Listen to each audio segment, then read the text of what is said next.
I want to give everyone a warm welcome, and I'll introduce myself. My name is Melissa Buren, and I'm the curator of the exhibition James Tissot Fashion and Faith here in San Francisco. I worked closely with a team at our partner organization, the Musée d'Orsay. There's a team of 3 who has coordinated the exhibition for Paris, and we're really lucky. I'm very happy to have Paul Perrin here from the Musée d'Orsay, who will be giving a paper tomorrow.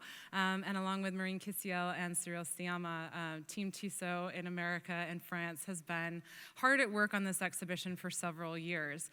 I'm going to make the assumption that many of you have already heard of James Tissot or have already seen our exhibition or are about to see our exhibition, but I did want to give just a few words of introduction to Tissot, the artist. As I'm sure many of you know, Tissot is a fascinating artist who lived a brilliantly colorful life.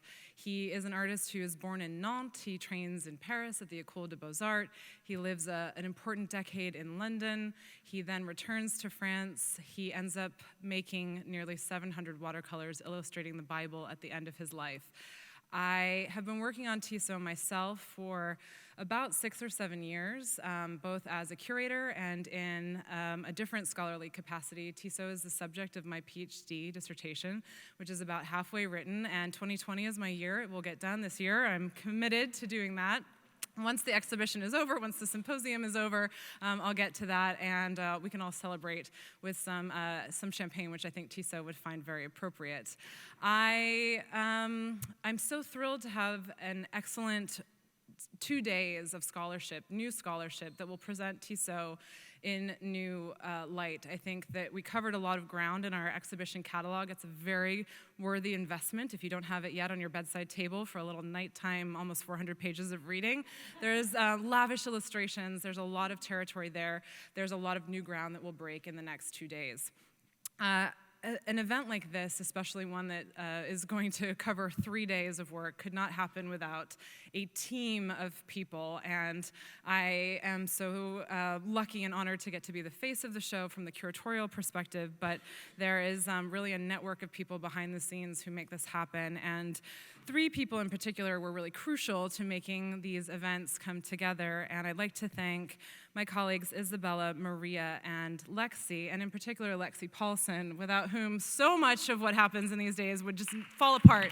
Please thank all of them for this, if you see them, if you talk to them, and thank you for that round of applause because I was going to ask for it, but you beat me to the punch. I also need to make sure that I thank with most heartfelt gratitude 2 foundations which made these days possible, the Lillian Goldman Charitable Trust and the Amy P. Goldman Foundation. And these foundations, represented by Donald Goldsmith, who is a champion of the 19th century and who really believes in us telling stories about artists that we may not know much about, the Pre-Raphaelites, James Tissot. It's wonderful to know that there are like-minded thinkers out there who are passionate about the artists that we are too. I'm going to try not to cry too much during these symposium days. It's a very bittersweet moment for me because it's been thrilling to see the thousands of visitors who have come to our exhibition galleries and to hear the buzz in the room as they look at Tissot, learn more about him, many of them saying, "I never knew about this artist, why didn't I know about him?" And I couldn't have told this story without a great teammate from the conservation side of Team Tissot, who is Sarah Kleiner, one of our paintings conservators at the Fine Arts Museums of San Francisco. And it's my honor to introduce her as our first speaker at the symposium. Sarah has been lockstep throughout this journey, a great collaborator, conspirer, question asker. We challenge each other a lot about trying to understand the so what. So what? If we're looking at something, if we're figuring something out by technical looking, what can we make of that interpretively? So Sarah Kleiner is our associate paintings conservator, and she joined the Fine Arts Museums of San Francisco in 2012. She earned an MS from the Winterthur and University of Delaware program in art conservation, and she graduated with honors from Colorado College with a BA in studio art. So she's both a maker and a conservator of art. She was the Sherman Fairchild Fellow in Paintings Conservation at the Metropolitan Museum in New York, and she has interned at the Maritz House, the Frick Collection, and the National Gallery of Art in Washington, D.C. In preparation for James Tissot, Fashion and Faith, Sarah worked with another team at NU Access, which is based in Chicago, to launch a 2-year international collaboration to study the artist's painting and technique along with the C2RMF in Paris. And it's really been a delight to learn with Sarah, to look with Sarah, to learn from her expertise, and to have Team Tissot build into a world that hadn't previously been discovered before this exhibition, to really think about Tissot's materials and techniques. So without further ado, I'll welcome Sarah to the podium so that she can tell you more about her research and discoveries.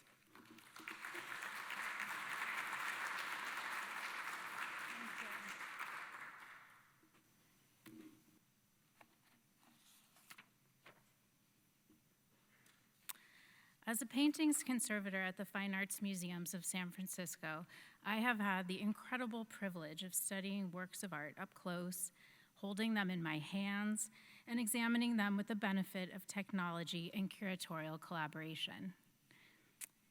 My hope today is to share a behind-the-scenes glimpse into the work that goes into studying an artist's technique. About 2 years ago, in preparation for the Tissot exhibition, Melissa Buren came to paintings conservation. Wanting to know more about the museum's early iconic self-portrait painted when Tissot was only 29 years old. Melissa also had questions about this painted sketch, the Impresario, which had been hanging in our galleries as a work by Degas. A scholar named Richard Thompson first posited in the late 1980s that the painting was actually made by Tissot. Melissa was connected to a few generous private collectors in the Bay Area who were kind enough to let us study their works. So with all of this in hand, this is how our journey began. I applied for a grant from the Center for Scientific Studies in the Arts, otherwise known as NU Access. The purpose was to gain a loaner scientific department for the project. Conservation and technical research is very much a three-legged stool between conservators, curators, and scientists. You really need all three for a strong foundation. The grant from NU Access provided us with a phenomenal scientific collaborator, Ameline Simon-Pouillet. Prior to this point, there had been only one published study of a single painting still on top, which was stolen and later recovered, providing ample opportunities for sampling and research. The painting was featured in a focused exhibition in 2001, but no overarching technical study had ever been undertaken into Tissot's painting technique. I want you to take note of the flags in this painting because I'm going to come back to them. After examining more than 30 paintings by Tissot, we have begun to establish the most comprehensive list of his suppliers in both Paris and London. This information was collected through a variety of means. I documented labels and stamps on the back of canvases, panels, and stretchers. But through Melissa's connections, we traveled to Tissot's former family estate in Bouillon, which included his remaining studio contents. I mentioned the flags. Several of his props remain at the chateau, and the flags are among them. This was an incredible opportunity to document his artist materials. But by far, the most thrilling part was being able to look at paintings up close and together with Melissa. When painting on panel, which Tissot did throughout his career, he preferred mahogany supports. On the back of in full sunlight, the wood panel is obscured by a double coating of gray over white paint.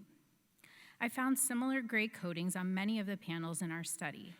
Often this group had labels or stamps from the supplier Carpentier de Forge, sometimes with an additional label specifying the panel was prepared by George Rowney and Company.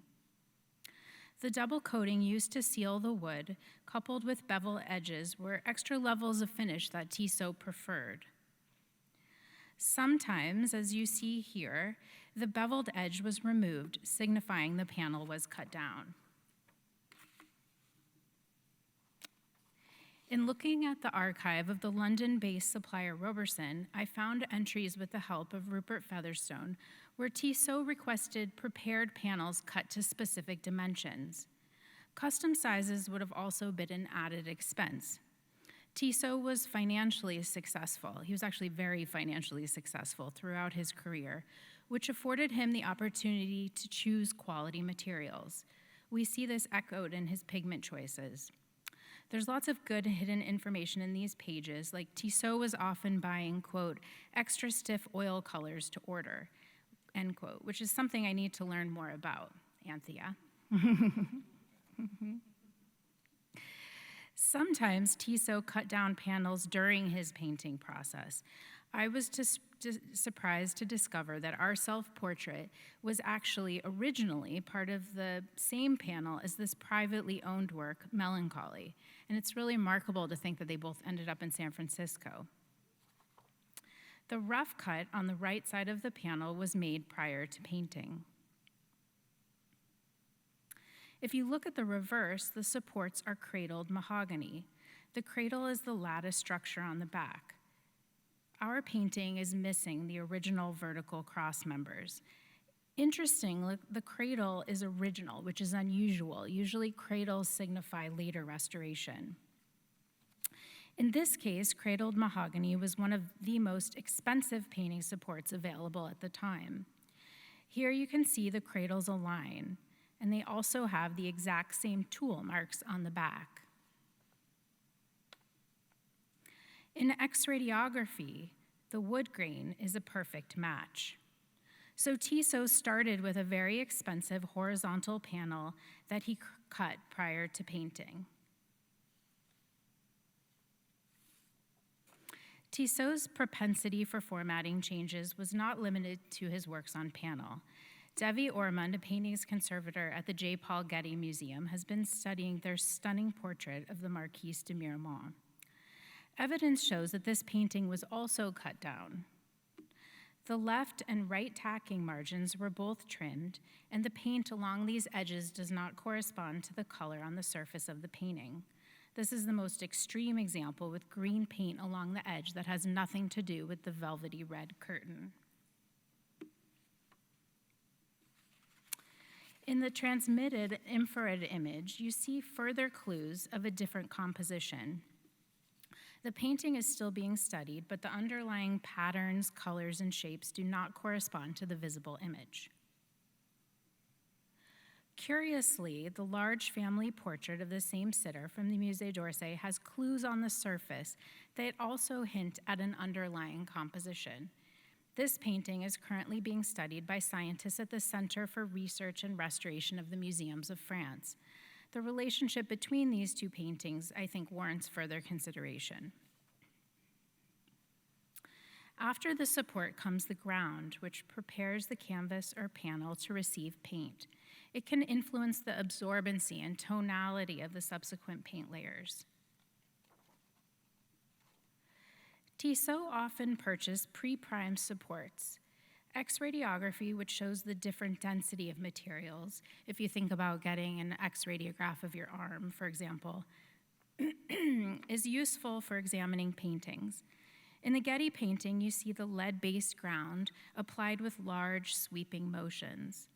The canvas is from the French supplier Blanchet, and I just think it's really interesting to point out that there's all these techniques that we can use that don't require a sample that give us so much information about a painting. In 2016, we had the political woman from the Albright Knox Gallery on loan to FAMSF, and the museum was kind enough to allow us to look with X-radiography. We found the dynamic brushstrokes of an artist-applied ground. On the surface, it almost looks like there's an underlying composition because the brushstrokes don't all correspond to the visible image. And after seeing more paintings by Tissot, I believe this was a technique he employed in the mid-1880s, later in his career. When you're standing in the first gallery of our exhibition, you'll see this textured surface on all of the paintings from the Women of Paris series. It's also visible in the portrait of Père Bichet in the portraiture room and in the apparition in the last gallery. So it's something to kind of look for when you're in the galleries. These underlying brushstrokes activate the surface of Tissot's painting and were one of the more interesting findings from our research. The first ground layers I've shown you are white or light, but Tissot often further modified his grounds by adding a colored toning layer on top. You can see the reddish-brown color in the background of our self-portrait. Under magnification, there's an intentional striated effect from Tissot's brushed application. Tissot was trained in the French academic tradition, where colored grounds were commonly used and often served as the midtone. Lights and darks were applied on top, which expedited the painting process and quickly gave a sense of form. In this detail from Hampton Court, the faces are modeled by adding the lights and shadow on top of the warm brown underlayers. I'll give the caveat that in a study at the Tate, several of the paintings had gray priming, so it's not always brown, but this was the color I observed the most in our study. In this group portrait of the Rue Royale, you can see the warm brown peeking through the interstices. So as you go around our galleries, you can look for these underlayers and observe their tonal effects on the paintings. In some of Tissot's earlier paintings, the underlayers are locally applied in an ébauche. So instead of having an overall toning, the ébauche is a painted sketch in earth-colored pigments that begins to establish the volumes and forms within a composition. But still, in the underlayers, you can see a striated effect. For the Etude of Kathleen Newton, the wide brushstrokes of the toned background are noticeable, which is an interesting comparison to the background of our Impresario.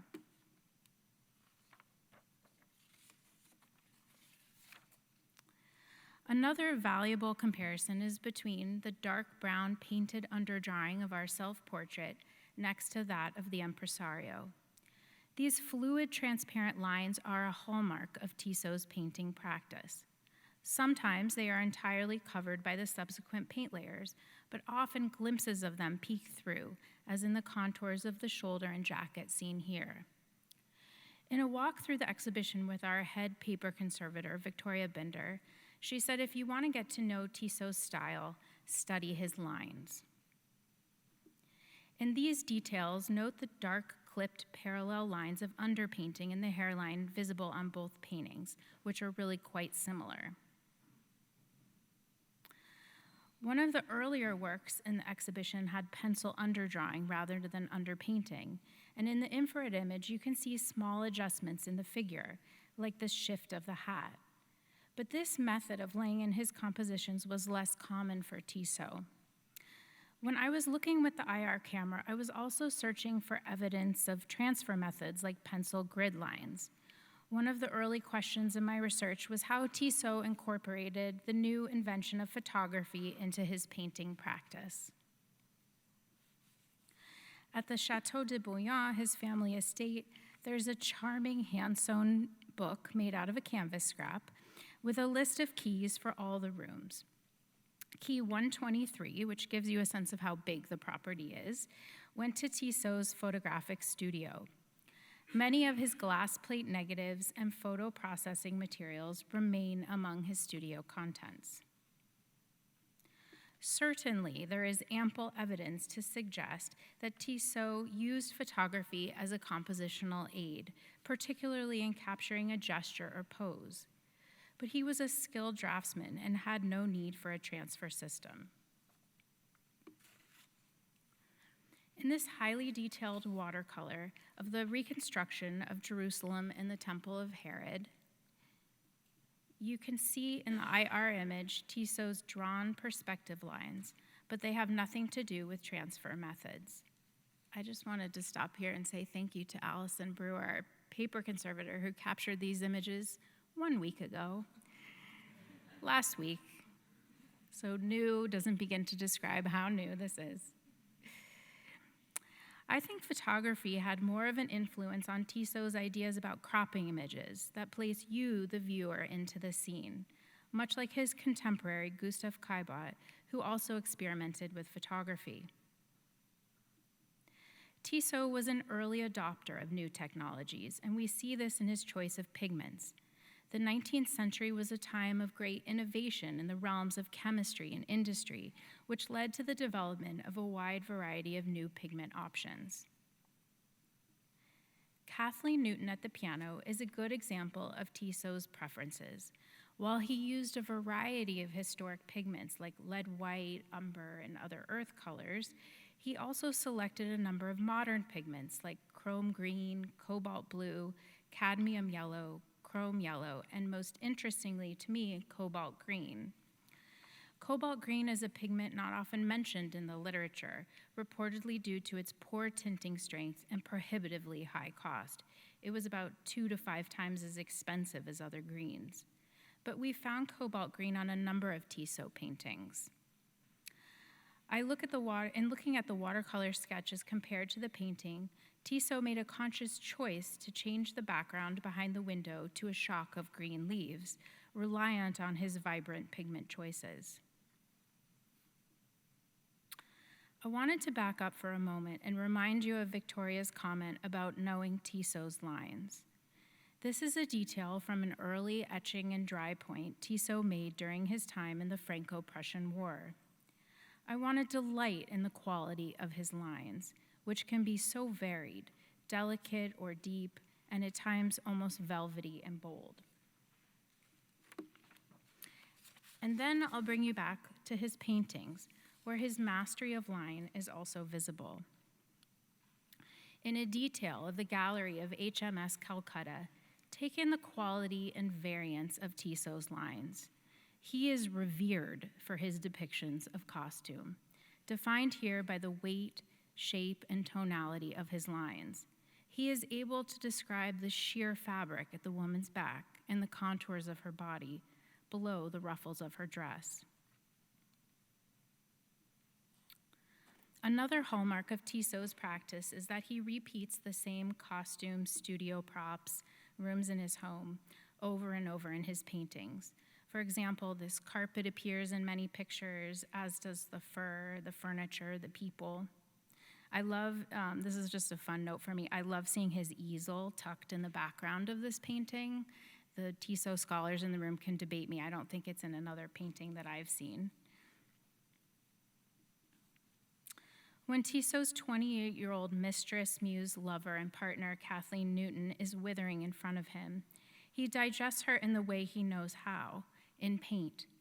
Not far off from his drawings of soldiers while he was at war, Tissot sees the world around him and translates it into an image. He is foremost a storyteller. He paints Kathleen the way he always has, with her specific gold bangles, wicker chair, and gardens. But her gaze is no longer for him. It's downward and into the distance, and her eyes that once shone for him are in fact consumed. She died of consumption. This painting hangs about here in the galleries just before you enter a room of Tissot's late works illustrating the Bible, which was a quite ambitious project.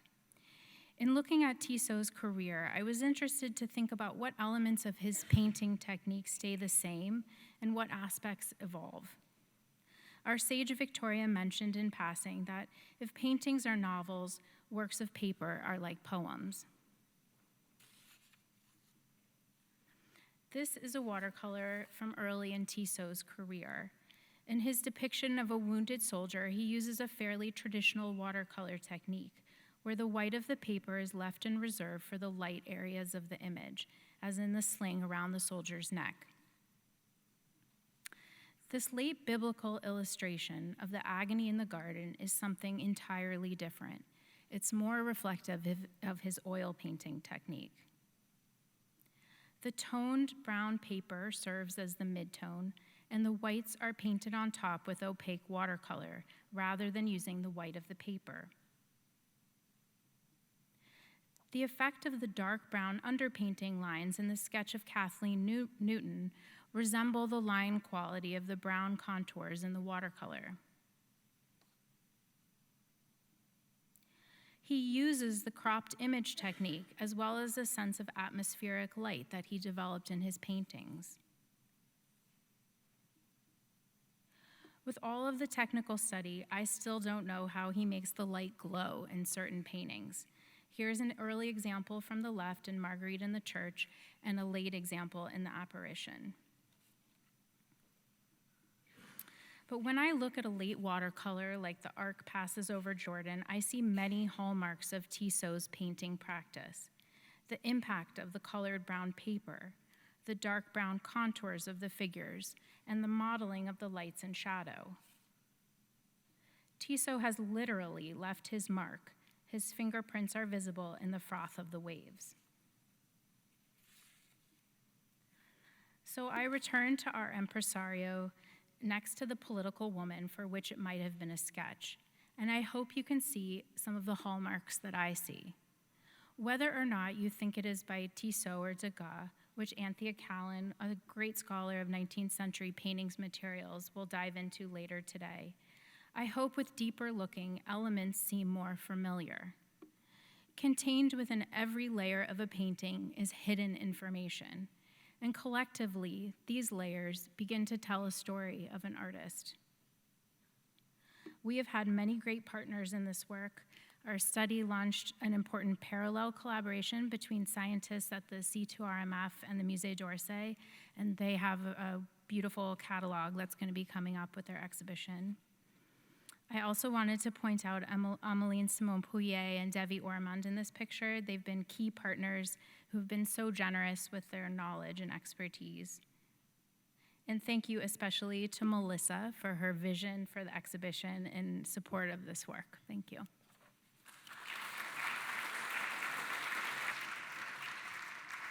So I'll take a few questions, knowing that there are many smarter Tissot scholars in this room who can jump in. Does anybody have any questions? Perfect, no question. Oh, just go ahead in the back.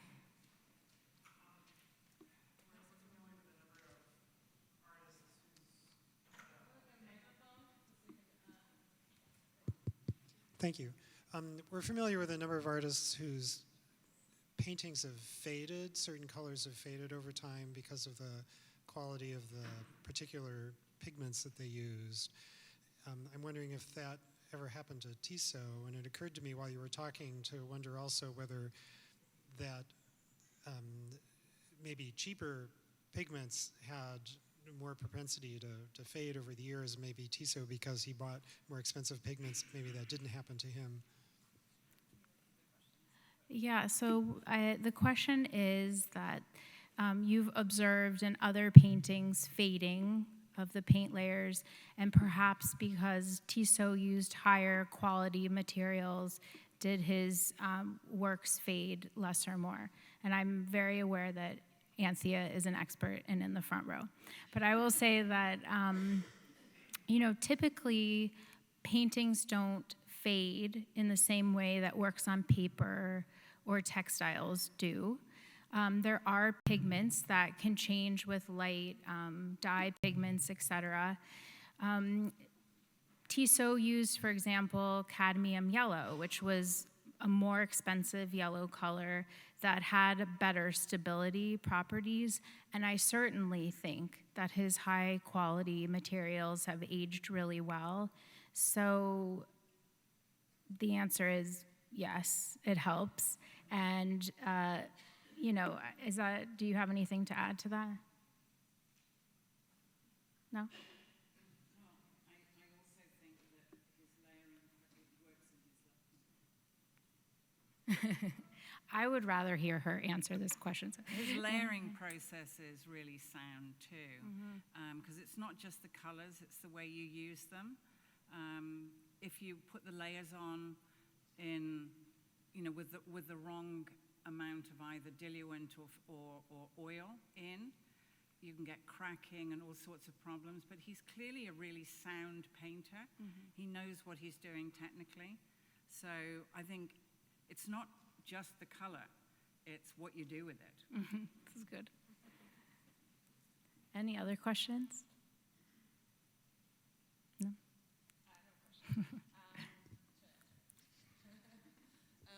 Sarah, I'm just wondering, in all of these months that we've been working on Tissot, what was maybe the biggest surprise for you technically, or your kind of like an aha moment that you hadn't expected to find?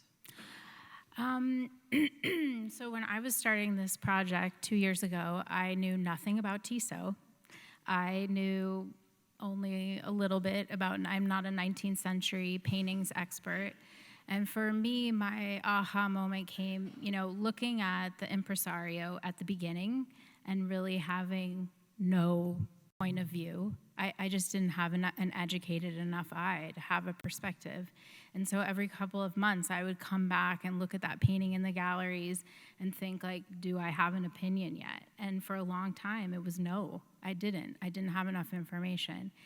And so I think kind of the point of my talk today was to give you the benefit of that knowledge of just like, when you look and you look and you look and you're actually questioning everything that you're reading because you have the objects in front of your hands, slowly you're training your eye.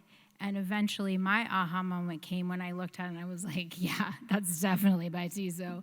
But we'll hear a lecture on that today. But I think it was just being open to the process of not knowing and asking all of the so what kind of questions.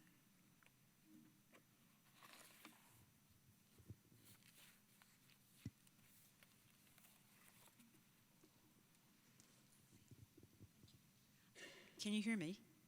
A little bit, yeah. Is this better? Yes. I was wondering how, with all the wonderful technology, after that information is produced, how do subsequent scholars gain access to the same information? Oh, I'm so glad you asked that question. So in our catalog, there's a lot of new, I did a small technical essay, and there's a lot of new unpublished resources, not formally published resources. But of course, the way catalogs go, I didn't have all of this information when the deadline came around. And so the nice thing now is that in the French catalog, there's the next sort of chapter, and the things that they found are really, we have a perfect complement of paintings that we each studied. And then our hope is that NU Access is actually going to fund us all coming together in the same room in Paris, hashing out what we found, and then that would be a subsequent publication altogether, because what's the point of doing all of this stuff if nobody gets to have access to it? So the secondary, or I guess it'll be the third publication, will be a comprehensive look at Tissot's technique from start to finish, and sort of those questions of like, what's attached to London, what's attached to Paris, how does his technique change over time? Okay.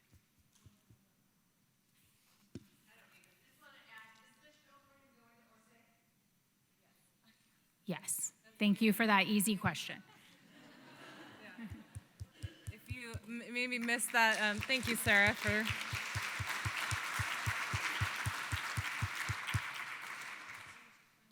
If that had been missed, if that wasn't overtly clear in my introduction, I hope it had been clear that with the team Tissot in Paris that organized the exhibition for the Musée d'Orsay, yes, that will be the second venue of our exhibition, which is opening on March 24th to the public, and it will be in Paris until July 17th. So please make your plans now to go to Paris. Let's all meet there and see what they have to say in Paris. It will be, I'd say, 95% the same, 90% the same, with a few things that were here that won't be in Paris, a few things in Paris that weren't able to come to San Francisco, so there will be some shifts, but it's great because in my thinking about what I wanted to say, I feel like so many people have heard me say the same things about Tissot over and over again in different talks, but sometimes I forget to say the most obvious things, such as the fact that our exhibition here in San Francisco is the first West Coast presentation ever on Tissot. It's the first major international exhibition in about 20 years, the last show having been at the Yale Center for British Art, organized by Nancy Marshall and Malcolm Warner, which is going to be a nice segue into the next paper, and it will be the first exhibition ever on Tissot at the Musée d'Orsay, the last show in Paris having been at the Petit Palais, organized by Christina Matijaskowicz, who's also here today. So as a curator stepping into the world of Tissot, with our colleagues and our team members, it was really important to me to try and understand and kind of venerate the scholars who had come before us. And I was really grateful to Nancy Marshall, who I will be introducing now as our next speaker, who not only wrote her PhD on Tissot, but also was the co-curator of the 1999 exhibition, which was in New Haven. It went to the Albright Knox in Buffalo, and it went to the Musée de Quebec. So that catalog was a huge source of inspiration for me as a scholar, building on that research, grounding with Christina's work, building with Nancy and Malcolm's work, and now kind of producing our own new look at Tissot. So when I asked Nancy to write for our catalog, and when I asked her to speak at the symposium, I said, you have carte blanche. What would you like to talk about? What are some questions that you maybe haven't answered yet? And she's come up with a really exciting perspective, I think, on a painting that I've had a lot of questions about too. So an introduction for Nancy. Nancy Rose Marshall teaches modern art and visual culture with an emphasis on Victorian Britain in the art history department at the University of Wisconsin-Madison. She is currently working on a book on the pre-Raphaelite artist Dante Gabriel Rossetti, and she has another project on fire in the 19th century. She is very excited to return to the subject of her first publication, James Tissot, Victorian Life, Modern Love, which was the 1999 exhibition catalog. So it's my great honor and pleasure to welcome Nancy to our podium, and I'm excited to hear where her paper will go today. There she is.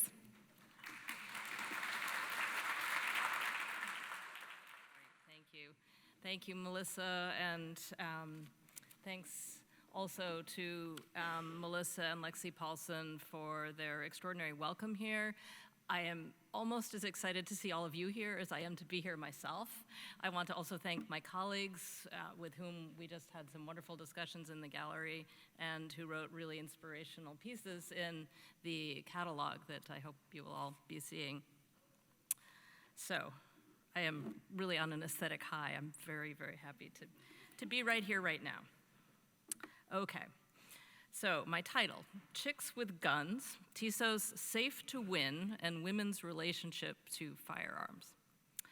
In James Tissot's Safe to Win of 1869, a woman stands in an autumnal walled garden under a trellis, holding a pistol.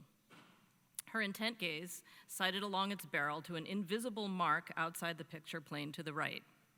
Notable for its limited palette, the painting draws its green, black, and brown, russet, and gray hues from the dull fall day, blending the natural meteorological and seasonal conditions of the outdoors with the highly artificed setup of the indoor carpet and drop-leaf table that serve to mitigate the potential messiness of the grounds. This picture then immediately raises questions about what belongs and what is natural in this place in ways that I will suggest underscore how we are meant to see the whole picture. I should say at the outset, we do not know much about what Tissot himself may have intended this work to mean. He was famously vague about that sort of thing. Therefore, we're thrown back on tracing what we know of its production and its relation to his other pictures. And more importantly for my purposes today, the public reception of the work and the ways in which its compositional elements resonate. To begin with then, the picture's title, like that of many of Tissot's works, has been quite fluid. The artist painted it in 1869 and sold it in 1873 as Le Pistolet, the little pistol, for 280 pounds, or 7,000 French francs, to dealer F.J. Pilgrim. Shortly thereafter, it appeared at Henry Wallace's French gallery as Safe to Win. A decade on, it was listed at Christie's as the crack shot for 225 pounds. For our purposes today, I'll be focusing on the moment the painting was exhibited as Safe to Win, therefore considering it in a British rather than a French context.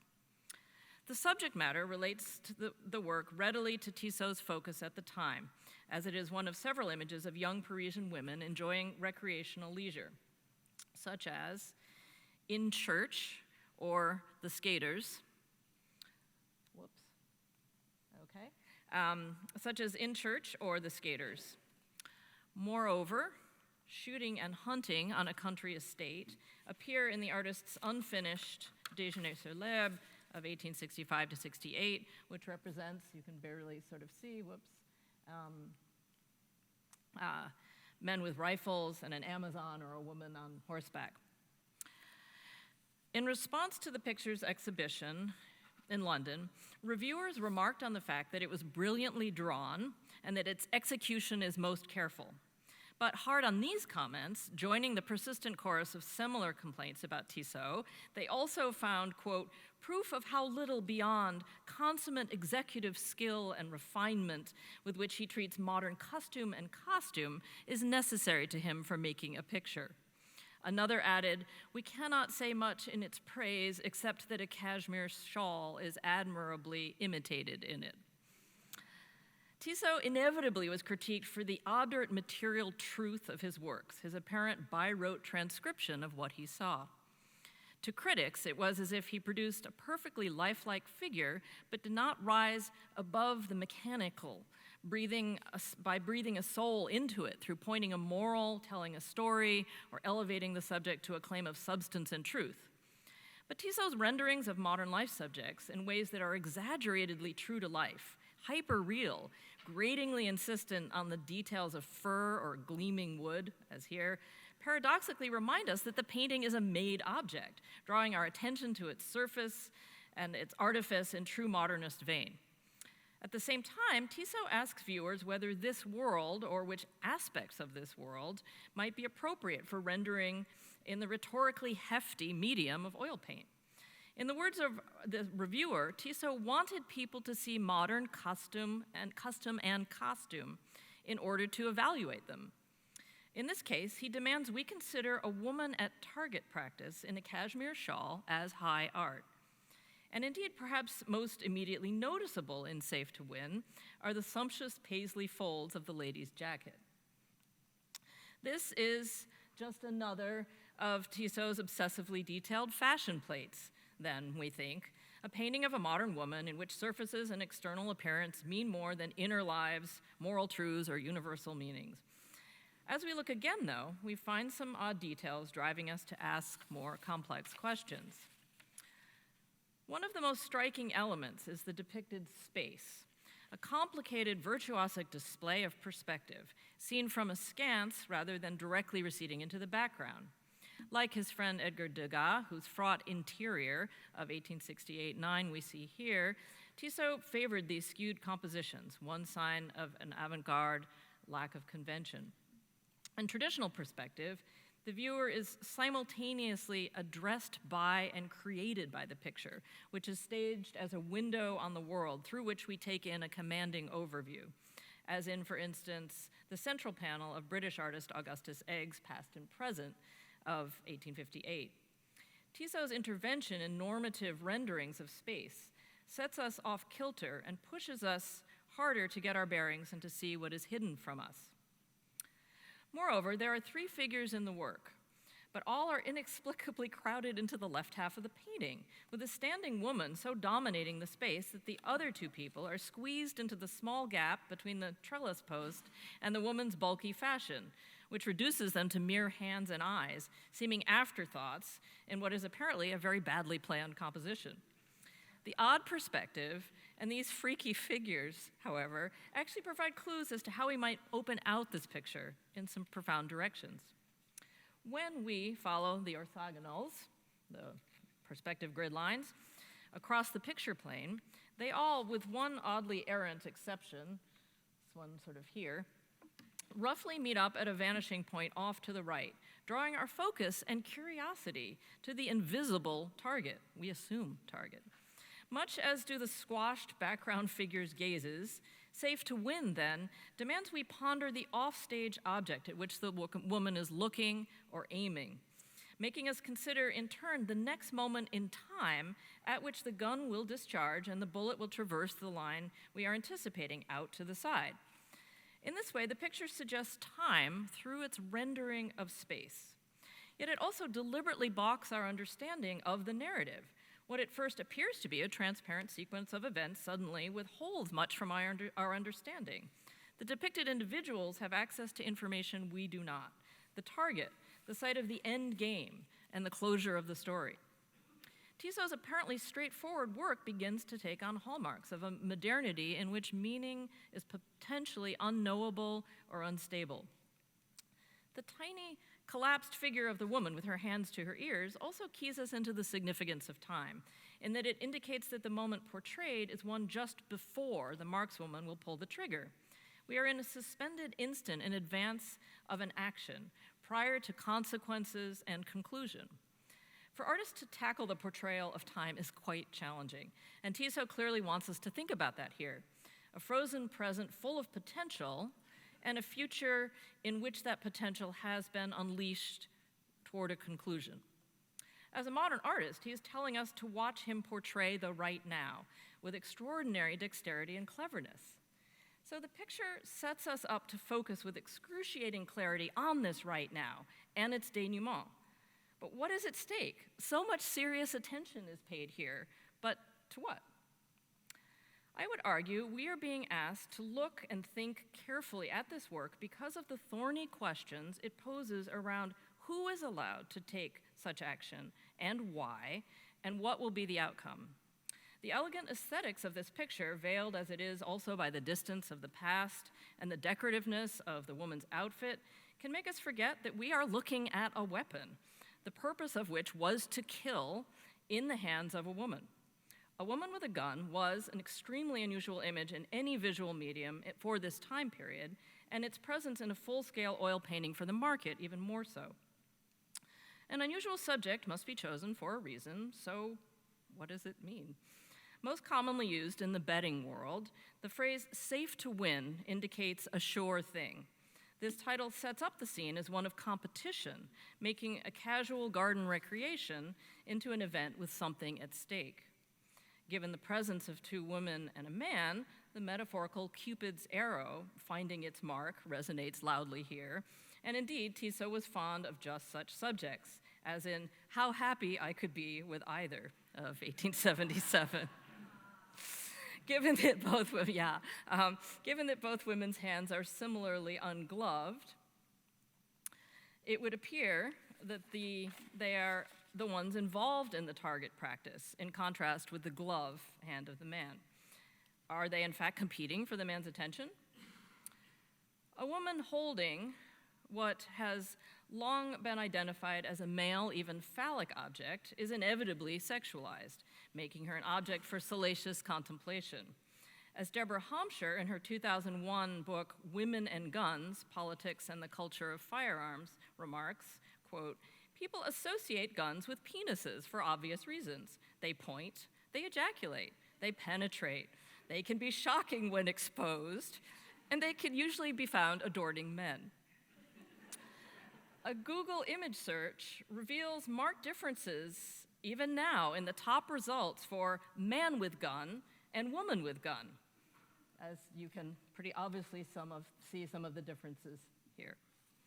In response to this history of images of women with guns, a recent coffee table book, Chicks with Guns, hence my title, attempts to represent the diverse realities of actual American women gun owners. This picture, however, does not provide any narrative clarity about potential romantic triangles. Indeed, the pistol-wielding woman has a ring on her wedding finger, suggesting she might already be taken. We don't know if it's a wedding ring, it's a ring. The sweetly sentimental interpretation that is not easily imposed. Whatever the competition, however, our target shooter is predicted to be victorious. She's safe to win. The title, like the composition, intimating a future outcome, makes us think both of the present and the immediate future.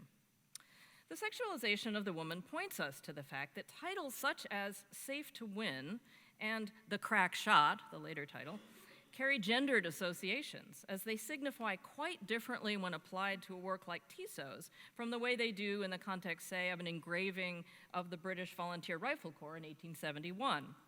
Mark's manship, as its name implied, was associated with masculinity, and Victorian popular culture abounded with enthusiasm for the male charisma conveyed by this expertise.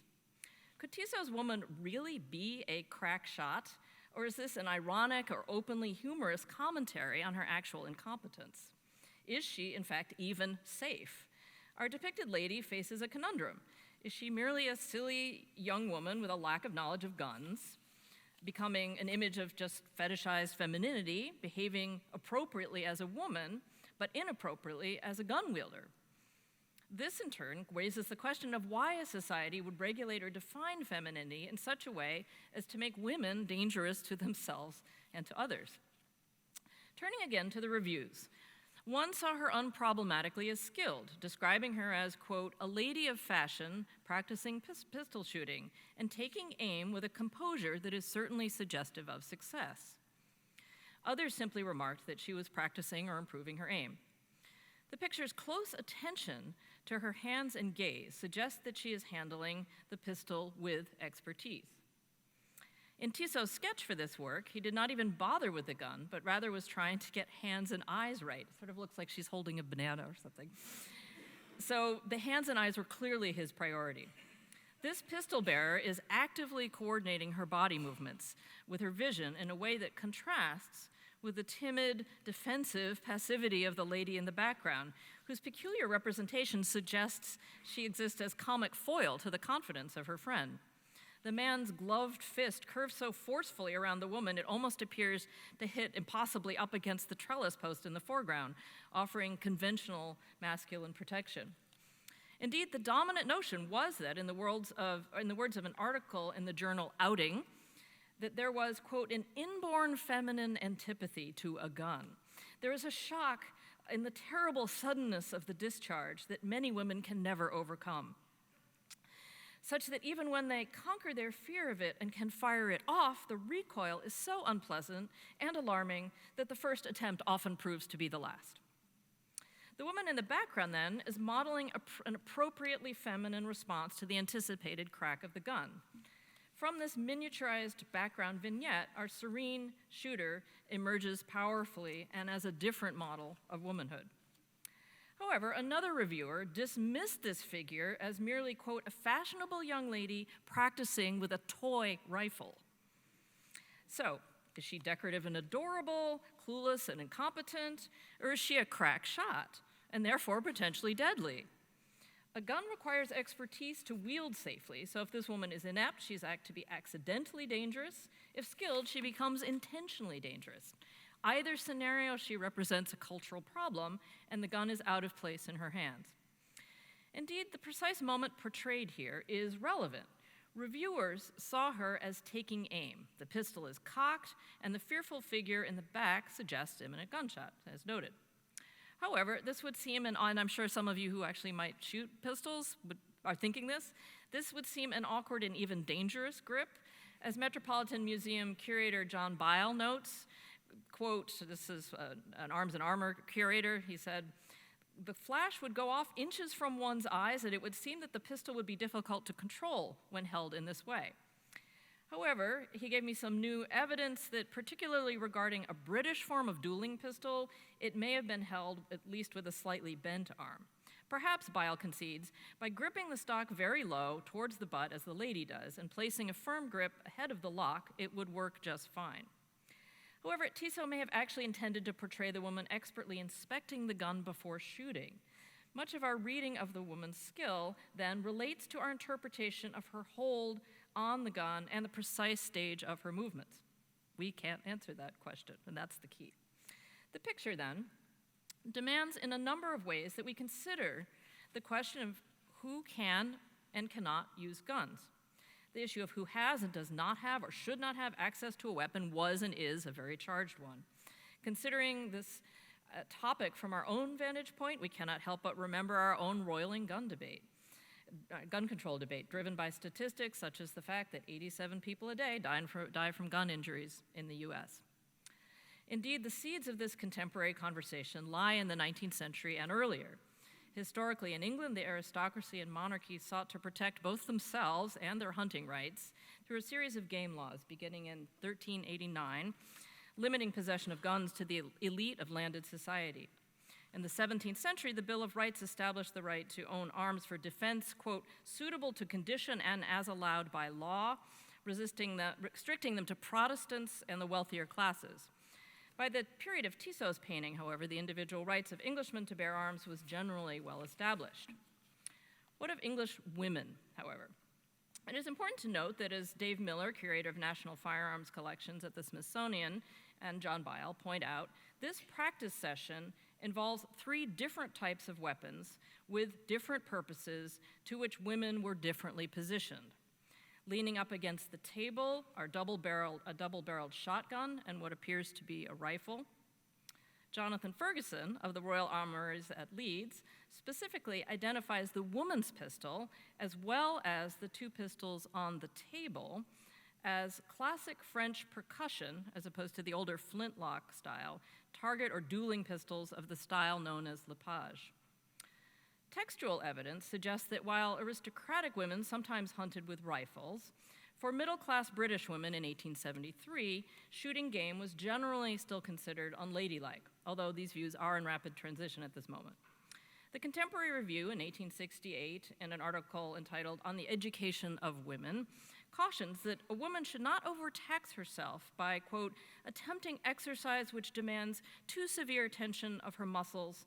Continuing, she should content herself with croquet and archery, leaving guns and cricket bats to the stronger sex. Women's sensitive natures were also supposed to shudder at the violence of hunting.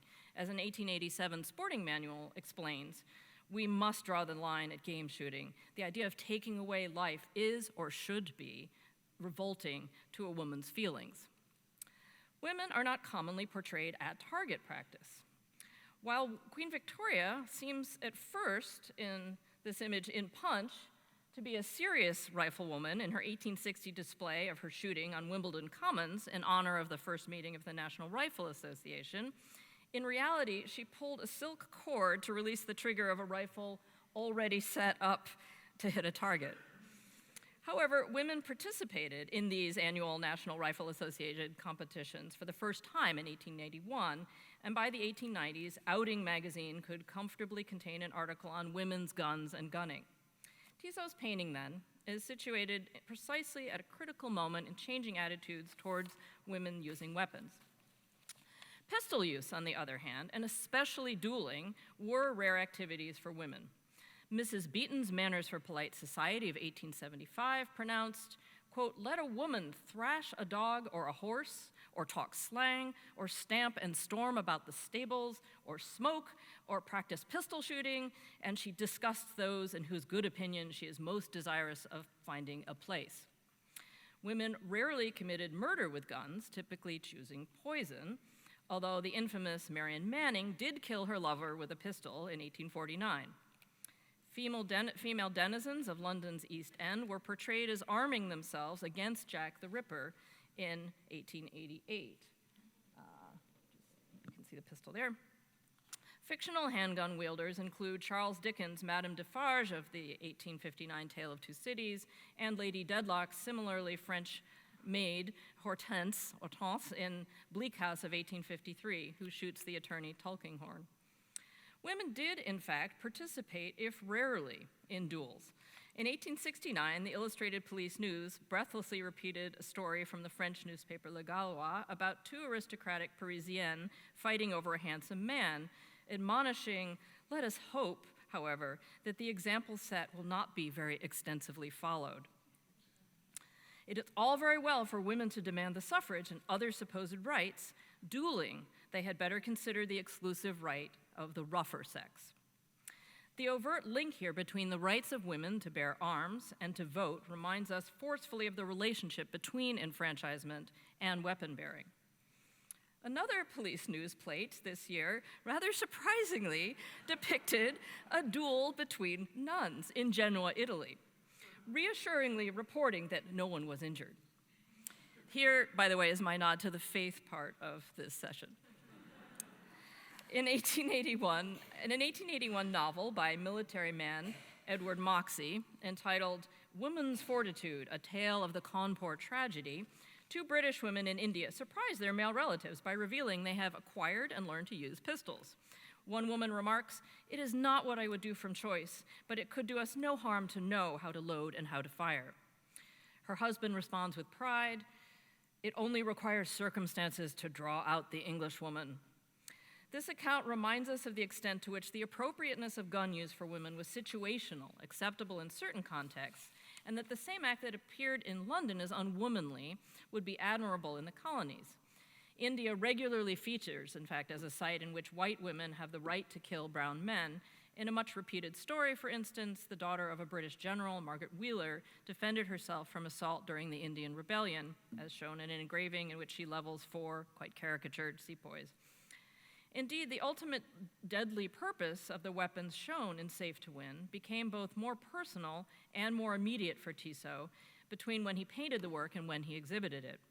In 1871, Tissot was a stretcher bearer in the Franco-Prussian War, and the executions in its aftermath, in which 30,000 Parisians were killed by the Republican government, were recorded by him in various watercolors. The artist's images of male soldiers are a far cry from his fashionable lady shooter, but there were also, in fact, women like Louise Michel who fought in the National Guard wielding a Remington carbine. Tissot's painting then forces viewers to interrogate social norms. The woman's rakishly tilted, beribboned confection of a bonnet atop a mountain of braids in an up-to-date hairstyle slants down to draw attention to her focused gaze and her steadying hand. Here's how some of the lines are working. The fold in her jacket runs a line up to her right index finger on the trigger, and the fur-trimmed cuffs link eye and hand. Her fashionable garb then falls in line with and even suggests and illustrates the woman's serious action. Moreover, the brown and black palette of her outfit echoes that of the gun she holds. She is thus both stylishly feminine and gun-toting, unsettling the naturalization of the gun as a masculine attribute. The question of women's abilities provoked by the canvas is forever suspended in this snapshot present, the answer endlessly lingering outside the space and time of this image. This arresting picture deploys its semantic complexity and its considerable visual authority to demand that the viewer weigh the outcome as to whether the woman is indeed safe to win.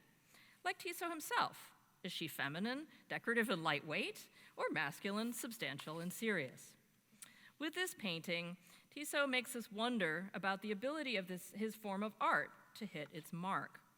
His insistence on rendering an extremely specific, tangible, and material moment in time as a hallmark of his modern life art relates, in fact, to another form of visual image making that likewise, with hints of violence, captured time, the photograph. The Thompson revolver camera of the 1860s, which eventually morphed into Etienne Maret's chronophotographic gun in the 1880s, was a technology that envisioned a relationship between the visual seizing and preserving of a moment and weaponry, reminding us of the overlapping spheres of mechanical image making and other practices of focused vision, focused targeting. Tissot relates his own project to that of an eye in conjunction with a machine. Suspended in this one moment, we wait for the endlessly deferred conclusion of whether the woman, and perhaps Tissot himself, will be safe to win. Thank you. Time for questions? Yeah. Great. And I especially welcome comments from anyone who's used any form of gun along these lines, because I have not, and I am dependent heavily on my curators and my Facebook friends for some of this information. Yeah. So one of the things I noticed is that both women are dressed in black as if they're in mourning, and they're in a very ornate garden with a trellis, as if they were still at home. I'm wondering if there's been a relative who's died in the family, or their sisters or cousins living in the same household, and there's still, to me, it looks like they're at the point in mourning where they're not leaving the household or going out in the public. So this would be something they could do that wouldn't, you've got these nice brick walls. He very much emphasizes that, so that it could catch the shots if something was to go awry. But to me, this looks like a home, in mourning at home event, rather than something that would go out to a shooting range. Yes, absolutely. Thank you for that. That's really, you're making me think a couple of different things. That's really helpful. The space is clearly the grounds of a private chateau or estate. So yes, it's a domestic space, and I think that's very crucial that they are allowed to do this in the domestic sphere. Women wore black as a sign of a sort of elegant garb at this time. It became a color associated with high fashion. For mourning purposes, the woman would not be wearing the paisley outfit. Probably not, it's not overtly obvious these are mourning bonnets or mourning clothing, especially the woman in the foreground. But what you did make me think was that they are wearing black and white, which is associated with gentlemen and masculinity. And so we can see that what the men are sort of wearing gray. And they're actually seizing the black and white of the male position in that coloration. So that's really, really helpful. Thanks. Anthea.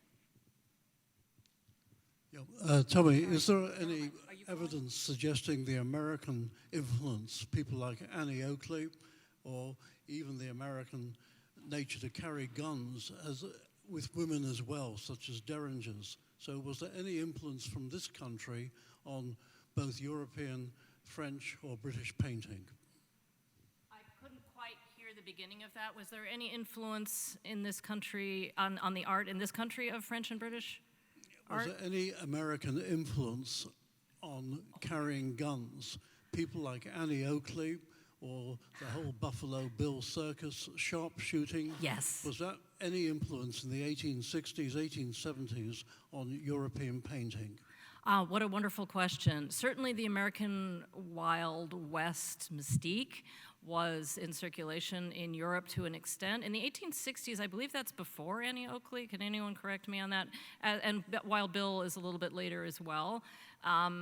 But one of the interesting things about Annie Oakley is the extent to which she went out of her way to claim that she was just a regular lady of the house who liked to cook for her husband, and that she was quite domestic, and she kind of disavowed women's rights and the right to vote and claimed this extraordinary position of herself as a crack sharpshooter.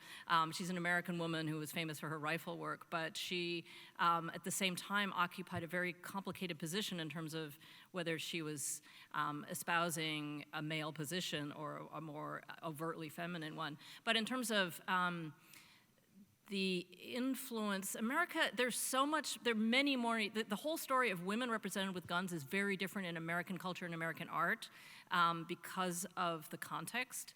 So that would be another chapter to put this into. But in terms of direct influence, Tissot thinking about America and his images of women with guns, not so much, I don't think. So I guess I'm not calling on people, someone else is, right? Whoever has the microphone. Okay, is it on? There's a number of hands. Is it on? Okay. It's on. Yes, Okay. Anthea. I'm really interested in the fur. Yes. Yes, she would have. That's something that does one shoot or trap minks? Well, I was wondering yeah, about quite, but I was also thinking of the erotic quality of the fur, since you were talking about male genitalia, and effectively the sleeves are like female genitalia. Yes. Well, the ultimate sort of fetish, right? Yeah, Venus absolutely. and furs. And round her neck. Uh-huh. I mean, it's Fabulous. And the sleeves kind of gap open yes, and are inviting. Yes, Absolutely. exactly. This is what art historians do all the time. Sorry, folks. So lovely. No, I think that's absolutely the case. The texture, and it's so delightfully picked out. Go look at it in the gallery. The fur is just amazingly rendered. There are a bunch of other questions. Yeah, hi. I love the way you named it, Chicks with Guns, which is interesting. I'm right here. Thank you. It's fascinating because in the West, how the West was won, you had a couple of actors who were playing around with their guns, and it sounded very sexual. So I find that interesting. In this exhibit, you have the prodigal son as a modern explanation for what's going on currently in modern life. And it's interesting because I don't know if they're geisha, Asian, how we want to say that, but these women are dancing. If you look down at their hem, they actually look like vulvas. And so they're vaginas. And there's two of them, and it's just amazing. I mean, and we're drawn into it. And of course, you know, there's a lot of symbolism there. It's rather fascinating. You're clearly an art historian, and if you're not, I'm just So, yeah, no, I mean, I don't think you can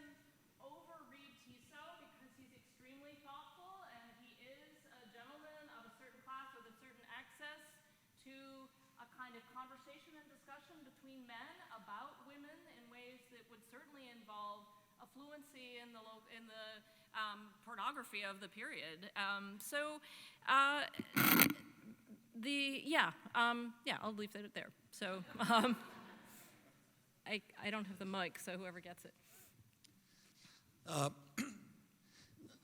I'm just curious why Tissot would paint this, because there's nothing safe about this. If you've ever fired a flintlock, she's going to lose her right eye. So it must have been tongue-in-cheek, number one. And one wonders why he chose that subject. You can all tell me as much as I can tell you, but one of the things, in fact, other people might want to speak to this, one of the big questions is whether or not she's actually aiming. She could just be looking at the gun in the moment before she then chooses to take aim. She's checking it out, and then she will do this. And that would make her authoritative and skilled, as opposed to that, which wouldn't. But we don't know. We will never know. It could be either, and that's what's so amazing about it. It moves back and forth depending on your own perspective.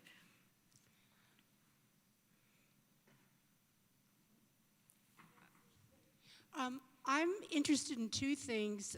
The woman in the back. To me, at first, from where I'm sitting, I thought it was a man. But then the more you look at that woman, she's so miniaturized in scale. And I mean, she's so attenuated. Mm-hmm. She almost looks like a pencil compared to the large woman in front of her. And even though the one in the back, is sort of more feminine, I guess she represents a more feminine reaction to the gun. The one who's holding the gun actually is dressed in a more feminine, flamboyant manner. Mm-hmm. So I find the treatment of the sort of tiny person in the back really interesting. I think there's a value judgment being made there. Oh, yeah. I mean, when I started looking at it, that's the best way to look at a picture is to find the weird, and that was my first weird. Was what's this? I mean, she's so thin and compressed. Yeah. And then I just want to know. I mean, the NRA has initiatives going. Really pushing chicks with guns. Mm-hmm. Have you been asked to speak to them, or is art history just so beyond their ken? This is not my area of expertise. I chose this picture because I was curious to learn more about it. I personally do not know anything more than this about the bigger picture of women represented with guns in French and British art in this period, and so far as I've just picked up the subject. What a fascinating question, though. Could one be tapped? One of the women I consulted with has written a book on the history of gun control in Britain and America, and she has, in fact, ended up working with various gun-related groups in this country in her research, and she's an academic like me, and has been interested in where her research has taken her in terms of entering into groups she typically hadn't before. So it can happen, but I doubt it. For me, that is. I just had a quick thing. Hi. Yeah. Okay. Hi. I just had a quick thing. I was Okay. Is this better? Okay. Yes. So with it just seemed. I was just looking at. It would be her left hand holding it this sort of backwards as far as aiming. I don't know whether any of the scholars that you spoke to talked about like how someone would aim, because it seems like that would be, what am I trying to say? That it would be more logical that she's looking at it, or rather than aiming, because that would be a fairly awkward position. Yes, it is awkward, but again, is she aiming or is she checking it out prior to aiming? Using two hands would be kind of awkward for actually shooting. There is a video.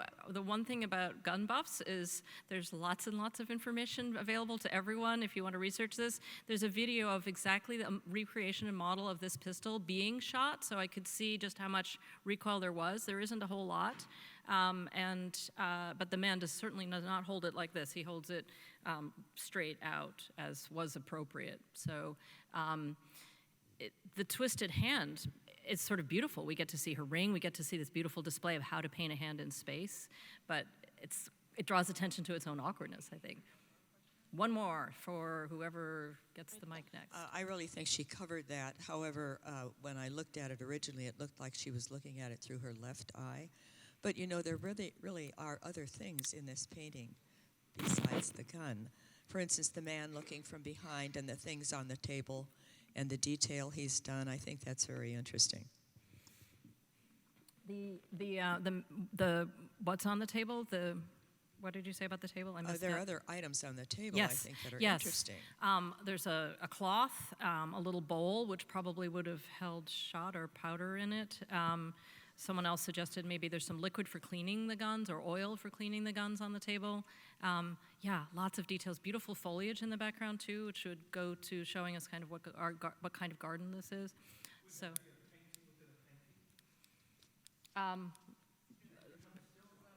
Sure.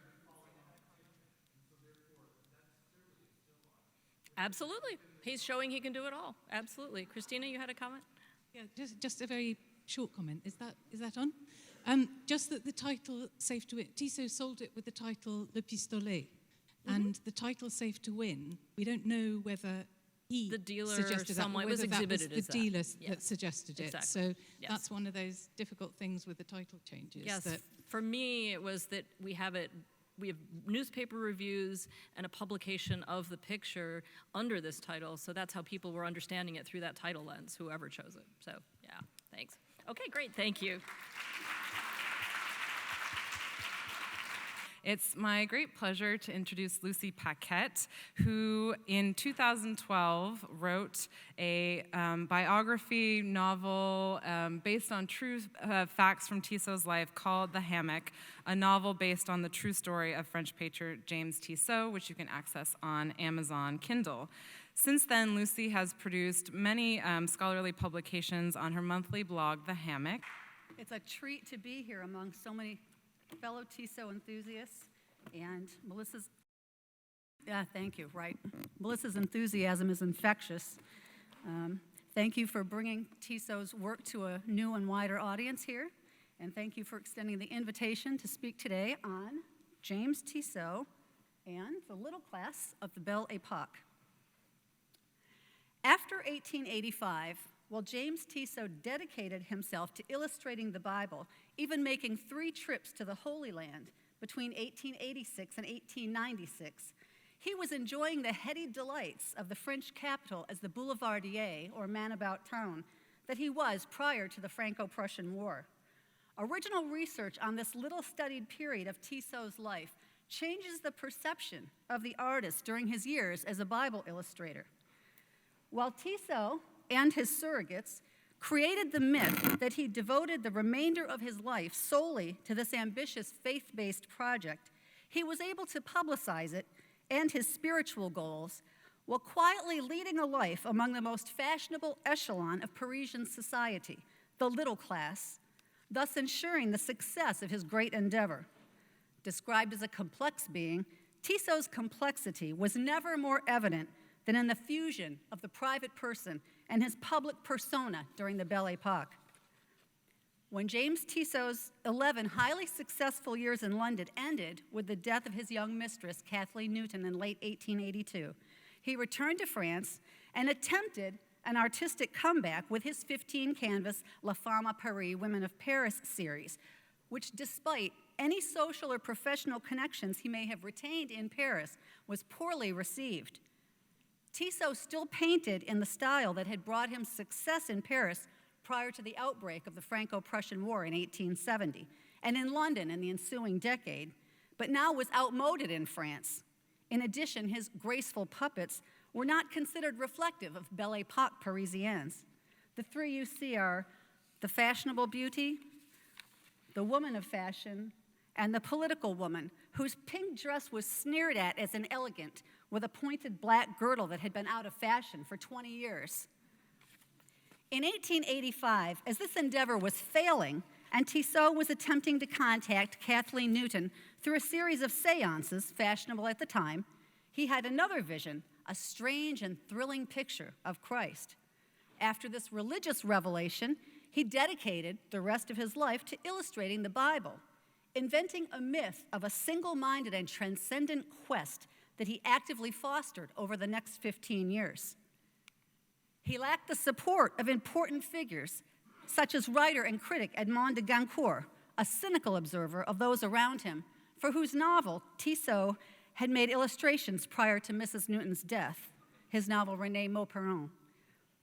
Goncourt did not find James Tissot credible, writing in his journal in early 1890, Tissot, this complex being with his mysticism and cunning, this intelligent worker despite his unintelligent skull and his eyes of a cooked fish, was passionate, finding every 2 or 3 years a new passion with which he contracted a new little lease on his life. Yet after Tissot's decades-long absence from prominence in Paris, he stole the show at the Salon de la Société Nationale des Beaux-Arts in 1894, exhibiting 270 drawings for the life of Christ. The public reaction was astonishing. One headline read, "Women weep as they pass from picture to picture."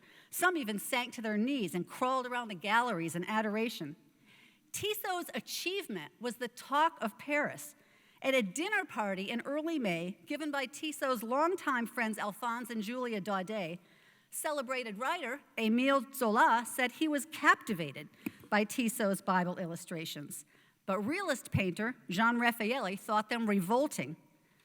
Edmond de Goncourt recorded it all, simultaneously impressed by Tissot's success and critical of what he saw as a mediocre effort to depict the supernatural. Of this watercolor, Christ Ministered to by Angels, Goncourt wrote that the group of blue angels stretching out their indigo hands toward Jesus and the little flames at their foreheads gave the effect of a peacock tail. In the competitive Paris art world, especially after the critical failure of La Femme à Paris, Tissot surely understood that if he was to be successful going forward, not a has-been, influential people needed to be convinced of his genius. In the meantime, he renewed old acquaintances in Paris and continued to paint beautiful, well-dressed women in sumptuous Belle Époque settings, most often using pastels, to execute nearly 30 portraits from the mid-1880s to the early 1890s. These were exhibited widely, in essence advertising Tissot's availability to other sitters. About 1889, Tissot renewed a potentially priceless acquaintance when he painted 2 similar portraits of young Geneviève de Miramont, by then the Vicomtesse de Montmorin. The 1865 family portrait in which Tissot has painted her with her parents, the Marquis and the Marquise de Miramont, Geneviève is the baby in her mother's arms, had provided him a valuable entree to the aristocracy and had led to the Marquise' commission of a portrait of the Marquise in her peignoir and the lucrative commission to paint the Marquis with 11 other members of the elite private club, the Circle of the Rue Royale. This is the Marquis de Miramont. Tissot now needed another such aristocratic entree to ensure support for his ambitious new venture. But by this time, he was just one of many in a cosmopolitan group of artists, including John Singer Sargent, Giovanni Baldini, and Paul César Helou, sought after for his fashionable portraits. However, Tissot's portrait commissions during these years were less often of aristocrats than intellectuals. Marie-Héloïse Jean Ferré May was the wife of the Parisian financier and art collector Ernest May. She was also portrayed by Degas. Henriette de Bonnière was the wife of Robert de Bonnière, an influential journalist with the newspaper Le Gaulois. Henriette hosted a famed literary salon and was friends with many painters. Her portrait was also made by Renoir and others. Clotilde Briat, Comtesse Pile-Huile, was a wealthy banker's wife who wrote several books on the occult. Mathilde Say was an illustrator for fashion magazines, including La Vie Parisienne, Femme Seule, or Single Women, and Femina. Her drawings, showing active and liberated contemporary Parisiennes, elevated her to a privileged position within society. The fashionable women in Tissot's pastel portraits of this era were prominent figures of the Belle Époque, and collectively, rather than being a postscript to Tissot's years illustrating the Bible, indicate he was not solely devoted to this faith-based project. While it is to be expected that Tissot would renew ties with old friends in Paris, intellectuals, artists, and spiritualists, new research indicates the position of trust and utility Tissot had established for himself within the beau monde at this time. In 1891, when Winneretta Singer, the American-born heir to the Singer sewing machine fortune, changed her mind about having Elu make dry-point portraits of all her friends, then destroy the plate so that she would have a one-of-a-kind album, she asked James Tissot to inform Elu that she had decided not to go through with the costly project. In a letter from Jersey in August of that year, Tissot diplomatically and obsequiously wrote Elu that she seems to me to be, this is strictly between us, disappointed by business in America that is hindering her budget. We shall fix all of that upon your return to everyone's satisfaction, I hope. While this album never did materialize, Tissot remained in her orbit after Singer became a princess in late 1893 when she married Edmond, Prince de Polignac, one of the sitters in the circle of the Rue Royale.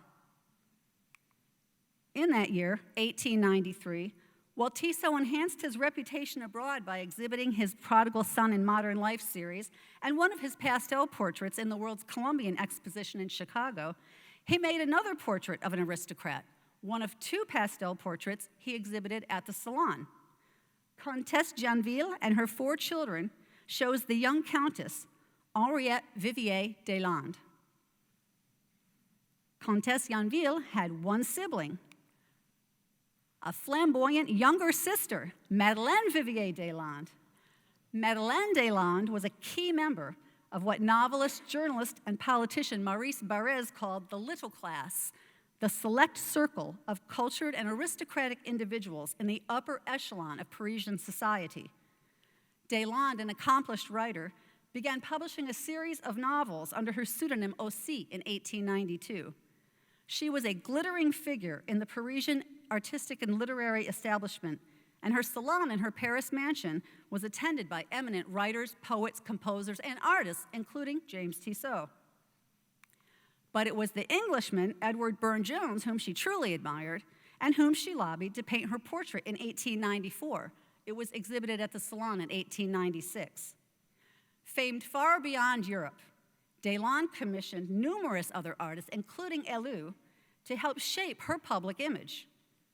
Had Tissot been commissioned to paint Madeleine rather than her conventional older sister, he would have gained an important endorsement to help ensure the success of his current work. Perhaps Tissot, a premier portrait artist of the Second Empire, whose pastels in the 1893 Salon were his last exhibited in public, was now above vying for such aristocratic portrait commissions. But his younger colleagues were busily painting these and gaining favor and prestige as he continued work on his Bible illustrations. Tissot's most valuable opportunity to gain support for his life of Christ came on May 30, 1894, when he was among the guests at the extravagant garden party hosted by Robert, the Comte de Montesquieu. Montesquieu, a self-styled poet, dandy, bibliophile, and society tastemaker, also attended Madeleine Deslandes' salon. His highbrow fête littéraire was in celebration of his 458 million franc restoration of an 18th century pavilion in Versailles, half a mile from the palace. The event featured an entire orchestra playing from a decorative grove, and Sarah Bernhardt was one of the 3 stars of the Parisian stage who performed for the aristocrats and luminaries under the canvas roof of a theater built in the center of the garden. Montesquieu was among the eccentrics who inspired Marcel Proust's characters in his novel In Search of Lost Time.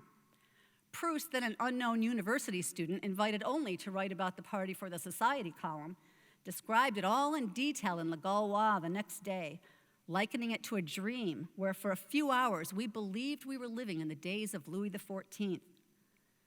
Amid this splendor, Montesquieu reigned over Parisian high society, and no aspect of the artistic or social life in the capital escaped his grasp. Tissot, from about 1876 to 1882, had led a fairly secluded life in London, socializing with those close friends who accepted his unorthodox domestic arrangement with his divorced mistress. He now was socializing among the most exclusive Belle Époque society in a time when the nobility remained a bastion of bloodline, rank, and hereditary privilege. Elu captured Tissot merrily enjoying the company of 3 uninhibited young women in Chez la Princesse de Polignac. This is the home of the former Winnaretta singer, by now a princess, to whom Tissot had proven useful. Individuals who had gained fame through merit, who charmed and amused them, were welcomed into their circle. But the aristocracy, attended by countless liveried servants, enforced a rigid protocol in which commoners were expected to, for example, pause to let the title pass through doors first. Creative people were regarded as a breed apart. As an outsider, Proust observed, the main thing is to gain entree. After that, it just builds up on its own. Tissot knew and was on friendly terms with many of Montesquieu's guests at Versailles. More importantly, almost all of the gratin, or upper crust, turned out for Montesquieu's garden fete. Princes and princesses, counts and countesses, including a few of the club members who commissioned Tissot to portray them in his 1868 group portrait, The Circle of the Rue Royale. In an environment of snobbery, frivolity, and mannered idleness, Tissot and others in his artistic circle understood the nuances of access. About a year later, Tissot commissioned a pastel portrait of the highest-ranking aristocrat who sat for him, the Princess de Broglie. The princess had attended the Comte de Montesquieu's fete at Versailles in 1894, certainly an excellent business opportunity for Tissot. Less than 3 months after Montesquieu's garden party, Tissot was made a Chevalier of the Légion d'honneur, France's highest honor for civil and military merit. He submitted as qualifications a brief list of his artistic achievements and honors from the beginning of his career to his present work, the purchase of his painting, The Meeting of Faust and Marguerite, by the French government in 1861, his Salon Medal in 1866 when he was made hors concours, allowed to exhibit work without the scrutiny of the jury, his gold medal for the Prodigal Son series in 1889, and the exhibition at the Champ de Mars of his Life of Christ illustrations that spring. Aside from the fact that he was nominated by his cousin, a senior army doctor in Amiens, an officer of the Légion, it appears there were no special strings pulled on his behalf. Rather, archival documents indicate that Tissot did not receive the same level of support for this honor as some of his peers at this time, who had remained in France and were almost without exception nominated by an artist, not a family member. The facts suggest that Tissot's award was more a calculated effort on his part than a spontaneous recognition of his eminence or his artistic contributions to the nation by the French government, the Paris art establishment, or even influential friends. Montesquieu, a snob with a venomous tongue, famous for his skill at making enemies, was 19 years younger than Tissot, but Tissot befriended him, or ingratiated himself with him, a fellow art collector who shared an interest in Japanisme and the fashion for spiritualism and seances. They had many friends in common. But Montesquieu provided an unparalleled entree to the innermost sanctum of the fin de siècle aristocracy and the cultural leaders of the French art world, and his support was of material assistance to Tissot as well as the others. In 1895, Tissot exhibited the complete series of 365 Life of Christ illustrations in Paris, making arrangements for their publication. At the end of that year, a glowing, even fawning 9-page review of Tissot's Life of Christ illustrations appeared in the glossy magazine Revue Illustrée, written by the Comte de Montesquieu. Montesquieu noted in his review, "We owe it to the kindness of Messieurs Maume, the publishers of the marvelous work, The Life of Christ, the good fortune of reproducing here some of the most beautiful of Tissot's compositions." In fact, the good fortune was Tissot's. After 10 years of labor, albeit amid the splendid distractions of the Belle Époque, he had arranged with the firm Baume et Fils of Tours to publish the pictures in 1896 and 97. And the reproduction rights of their 2 editions would make him far more wealthy and renowned than he had ever been. It is important to consider Tissot within the sphere he aspired to, a rarefied group of influential individuals who promoted their celebrity status by cultivating affectations deemed original, amusing, or outlandish, even bizarre. Montesquieu, seen to the left in this contemporary caricature, wore chalky face paint, numerous jeweled rings, a bunch of violets in place of a tie, and giggled in a high soprano while adopting the bat as his totem creature. And here are his dressers offering him breeches emblazoned with bats. As seen in his self-portrait, Portrait of the Pilgrim, Tissot seems to have acquired certain eccentric mannerisms not attributed to him earlier in his career as he pursued his final incarnation as a Bible illustrator. New research reveals this description of just one aspect of Tissot's celebrity persona, excerpted from a much longer one written by Léon Daudet, Alphonse and Julia's son. 2 round, piercing eyes, slightly worried, in a round, regular face with a well-groomed mustache, a solid and even massive body, hands laden with rings, and making unctuous, discreet, caressing, almost ecclesiastical gestures. A voice with whispered inflections, confidential. That was Tissot. He was at once mystical and precise, with remarkable eloquence. His appearance as a gentleman of the club or the Highlands was the most curious contrast to this vagrancy of the mind. His talk was a twilight delight, and even more than his talk, his personality gave off a mysterious charm. Here he was joining his big burning fingers, then spreading them out, blowing on them, as if he were performing an old rite. He was very concerned about the use of certain Kabbalah gestures, especially that of the 3 extended fingers. He said of himself, "I am hardly subject to time or space. I know how to escape properly."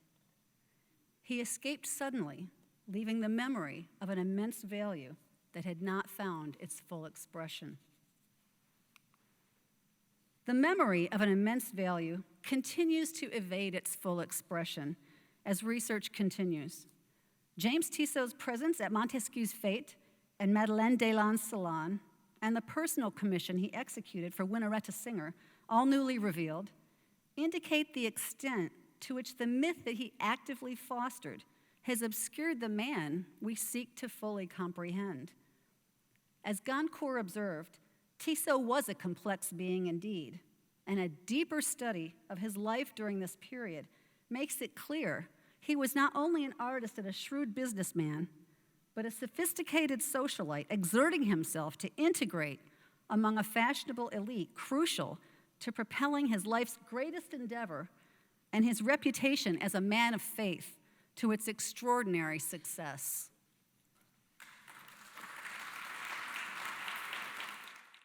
Questions?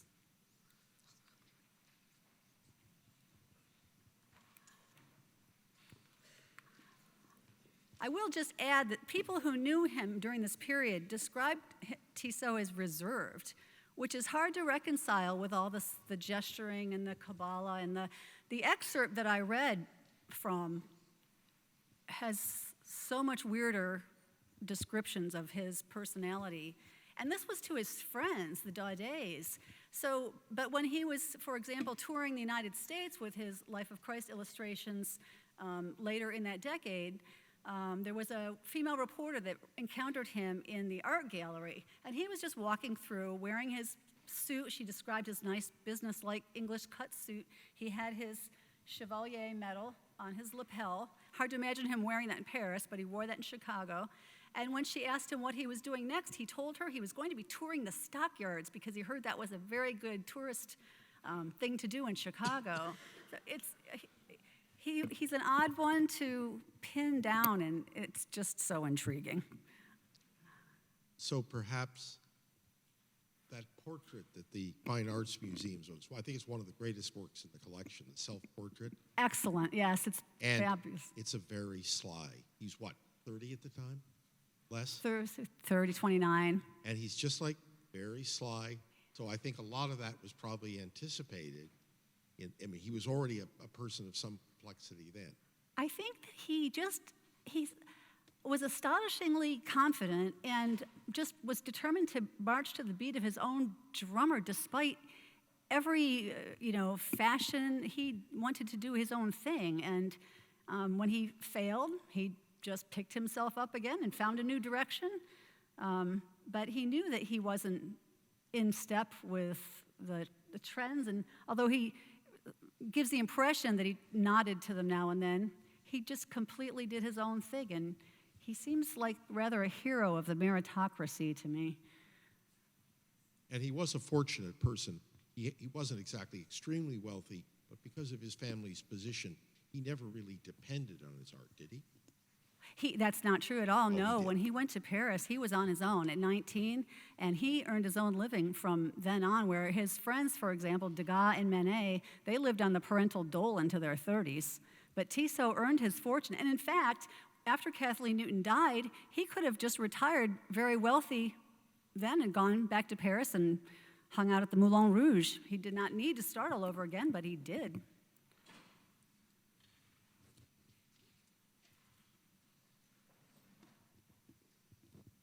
Please, could you say more about those high fashion women's portraits in the 1890s and how they relate to portrait conventions for women of that class in the same time? That's a good question. Pastels had made a revival after the mid-1800s, and part of that was the Goncourt brothers had written a book about 18th century art that brought this all back, but a number of his contemporaries were very successful, Elou, Boldini, with their pastel portraits, and Tissot's were charming, and they were very critically and popularly successful, so that when Kathleen Newton passed away and he went back to Paris, within 4 months, he had mounted a retrospective of his work to refamiliarize the Parisian public with his oeuvre. And in that exhibition were 8 new pastels. And they were considered very charming. The critics loved them. They were popular. So he could have gone in that direction. Again, he could have satisfied himself by just painting portraits of the aristocrats, and he did, but it wasn't enough for him, it seemed. He wanted to do something very different from his peers all the time, it seemed. We know that he was involved in spiritualism. We know that he was involved in spiritualism. Yes. And that his paintings reflect that at the end of his life. Was he also involved in the Brotherhood of the Golden Dawn? The Brotherhood of I'm sorry. I think they're called the Brotherhood of the Golden Dawn. They were a spiritualist group. I'm going to have to defer to the paper tomorrow on Tissot and spiritualism, because that's not my subject area of expertise, but that will, I imagine that question will be addressed. It would be fun to know that, because they were a little clique, and you had artists, you had painters, you had poets, authors. They were some were more out than others, and it was quite a scandal. So I would assume that it would probably be part of the reason that he was kind of pushed down and not shared with everyone. I'm sorry, I can't speak to that, but that sounds like an because intriguing area. it was alternative religion at that time. Thank you so much for your presentation. We learned so much about, the Thank artist. Thank Well, you. he tried in a very different direction. See, he's a good painter, and he joined a Cantor paint portrait, and then get involved with the aristocrat, paint all those portraits because you got to earn a living. And of course, he also become a Christian illustrator about Jesus. And he is so successful. It's amazing. you know. His whole career was amazing. Yeah, amazing. He tried different path, different direction. And you got to earn a living, so he's successful. A lot of painters, they don't make money. When you think that his career ended in Paris with the Franco-Prussian War and the Commune, and he started all over again in London and became extremely wealthy again. And then he went back to Paris, and Parisians had moved on. He was not in the mainstream, but he started all over again. And in the end, it wasn't the critics or even his high-profile friends who you can attribute his success to, but his own work and his reading of the public mood at that time. Thank you so much. Thank you. More. We have time for one more. Hi, thank you. I wanted to ask you to talk a little bit more about the little class. It wasn't quite clear to me what that is, and do you know what the term was in French for that?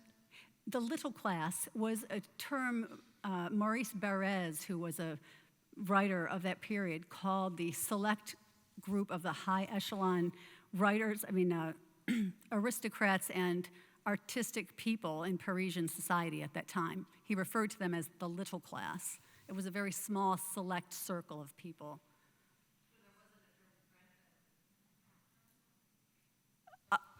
It was a term in French that I'm translating, yes. Yes. I mean, this one gentleman used that term. He was a friend of Madeleine Deslandes and attended her salon, and that was his term for this highly select group of people, which Tissot successfully found his entree into.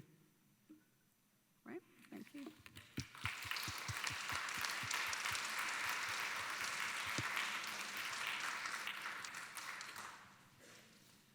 Thank you, Lucy. And it's, gosh, I feel like our stomachs might be rumbling. So thank you to Anthea Callen, who has nobly waited until our last paper of today's session. And it's really a treat to get to welcome her. I think you might get the most frequent flyer miles from coming the furthest, or no, maybe Paul gets that from coming the furthest away. But it's really a great honor because Anthea's work is work that I've been very familiar with for a very long time, and getting to know her through the writing of this paper and what she's contributed to our members magazine. I'm sure many of you who are members will remember a little bit of a teaser of what she's going to talk about today. And it's really quite fun to be able to say, as the intro to her bio, that she is a regular expert on BBC One's Fake or Fortune. So you can ask for her autograph later, because you might know her from that. She is the Professor Emeritus at the Australian National University and Professor Emeritus of Visual Culture at the University of Nottingham in the UK. She is the author of a mere 9 books, very prolific in her publishing career, including The Art of Impressionism, Painting Technique, and the Making of Modernity, published in 2000, and her latest research, Looking at Men, Art, Anatomy, and the Modern Male Body, spans the visual cultures of art and medicine to examine the modern male body, masculinity, and power, circa 1780 to 1920. It was a thrill when I first met Anthea over email to write to her, and in my exploration of trying to understand Degas, Tissot, Sarah began our talks today introducing this mystery that we were trying to solve about a painting in our own collection.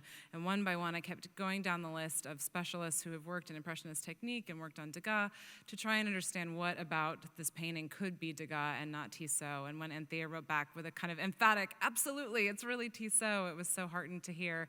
And she offered to contribute to our scholarly thought on this exhibition. So delighted to welcome her to our podium and to have her presentation shed some hopefully definitive insight on the question Degas-Tissot. Thank you, Melissa, for that lovely introduction. I'm delighted to be here and very grateful for the invitation, because it does give hopefully a definitive moment for looking at the Impresario, which in fact physically, I've only seen for the first time yesterday, because I have been communicating with the wonderful Sarah Kleiner, the associate conservator of painting here in San Francisco, and thanks to her, she has been my eyes and also taking photographs of certain aspects of the Impresario, which has allowed me to, hopefully, I think, come to a definitive conclusion about it. With a back, we want a temperament to be revealed, an age, a social state, a pair of hands. We must express a judge or a merchant by a gesture, a whole string of feelings. That's Edmond Durante, friend of Degas and realist novelist, writing in 1876 on La Nouvelle Peinture, which was effectively about Degas. In 1984, Richard Thompson argued for a reattribution of San Francisco Art Museum's Degas oil study, the Impresario, which I'm showing you here on the left-hand side. You're familiar with it now. To James Tissot. For Thompson, it was self-evidently a study for two Tissot paintings, Evening in the center here, or The Ball from 1878, and a larger variant which was part of his Les Femmes à Paris, which dates from when he returned to Paris in 1883 to 5. So during the period around 1887, to which the Impresario has been dated, Tissot was in London, where he had lived from 1871 to 1882. Evening, 1878, was painted there in London, and the later one after his return to Paris. The pose of the Impresario occurs nowhere in Degas' work, and the technique is far more typical of Tissot. Degas did not make preparatory études in oil and never used the type of painting support that we find in the Impresario. It's not that Degas never produced studies for his paintings, and I'll talk about that shortly in more detail. Rather that the academic oil étude was not part of his modus operandi. The forms, functions, and methods of his studies, often drawn rather than painted, are in marked contrast to those we find in the Impresario. Today, then, I shall offer new technical evidence on Tissot's methods and materials in support of Thompson's reattribution to Tissot of the Impresario. Thompson correctly identified a source, or jus, as we call it in French, rather seductively, I think, for the artist's first layer over the white primer. Oh, a little detail. I'll come back to that. Okay, we're talking about the source now. It is seen too in Tissot's study of Kathleen Newton.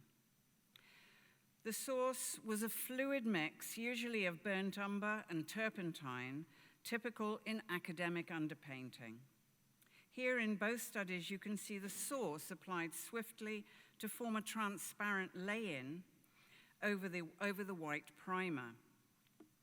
Broad hog's hair brushstrokes give a lively surface texture, clearly visible here in the background in both paintings.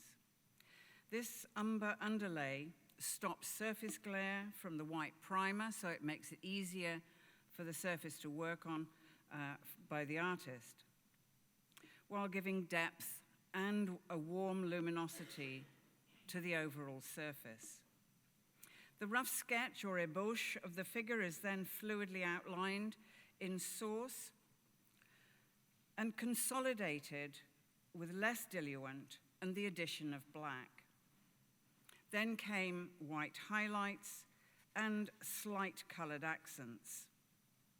You can see the work, which has been beautifully presented in the exhibition, the Tissot exhibition, so you can see it at close up and see if you agree with what I'm arguing. The initial lay-in provides mid-tones for the ébauche, giving a chiaroscuresque tonal rendering of the form, This academic method was taught at the École des Beaux-Arts, where at different times both Degas and Tissot studied under Ingres' pupil, Louis Lamotte.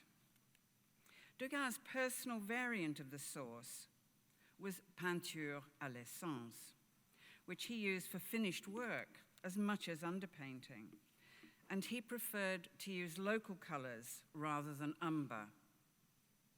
Degas made his peinture à l'essence by squeezing his paint onto blotting paper to leach out the oil binder and render it short, as in short pastry, for those of you who know about patisserie. So reducing the fat content. He diluted his leached colors with turpentine, applying them swiftly to describe his subject.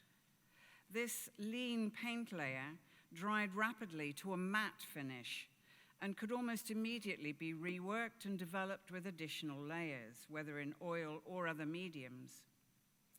In the later 1870s, Degas became preoccupied with matte, chalky paint surfaces and mediums, including leached oils, distemper, and pastel on paper and on canvas. His methods were original, complex, often employing mixed media, and above all, experimental. He constantly tried new, unconventional techniques and materials, as well as subjects. Let's compare works similar in date by these artists. Tissot's Evening and Degas' Portraits at the Stock Exchange from around 1879. Close attention to dress and manners feature in both artists' work. But whereas Tissot focused on subject matter like this society genre painting for his rich, fashionable clientele, Degas' interest by then lay primarily in the raw underbelly of Parisian life. For Degas, finish, even in a so-called finished portrait like this that you see on the left here, is characterized by an inconsistent completion. Some areas are left roughly unfinished, others completed. By this means, Degas' portraits at the Stock Exchange suggests a selective optical attention which mimics the experience of looking. A detailed central ellipse in the composition gives close focus on the head of Jewish investment banker Ernest May, who commissioned the portrait. In his elegant top hat and gold pince-nez, surrounding areas are left unfinished and blurred, simulating peripheral vision or movement. Compare Degas' handling on the left with the licked, or as it was called at the period, léché, surface of Tissot's Evening, where detail is treated with an almost uniformly sharp finish throughout the composition. Where Tissot's painting evokes a frozen moment in time, Degas' portrait dramatically evokes, even somatically reconstitutes, the experience of immediacy in the bustle of modern city life, a snatched glance in a crowd that reveals a hidden underworld. In Degas' study at the Bourse, he worked in a different medium towards the composition he would use and further revise in the oil. Executed in pastel on paper, its final size is large for a study, at less than a third that of the oil. And I'm showing them here in their kind of relative size ratio.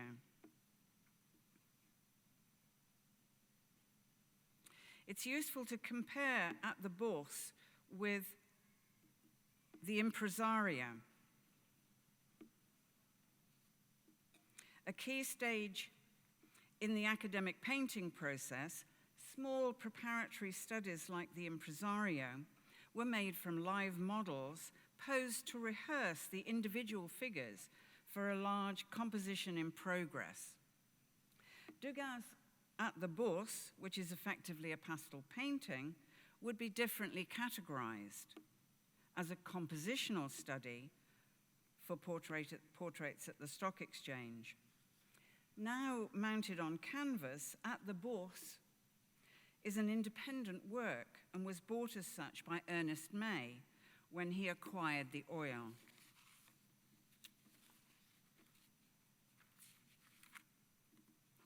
The fact that Degas at the Bourse is on pieced paper reveals how the artist developed his compositions during a work's execution.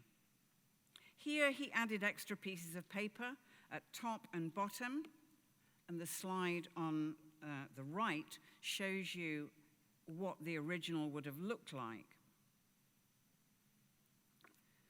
So he added extra pieces of paper top and bottom, and perhaps also down the left edge. I haven't seen this in the original.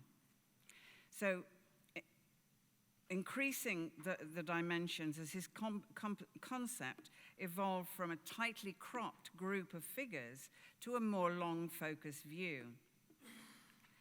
At the Bourse is typical of Degas' idiosyncratic process of reaching resolution in his work over time, adding and extending, altering the whole as he progressed.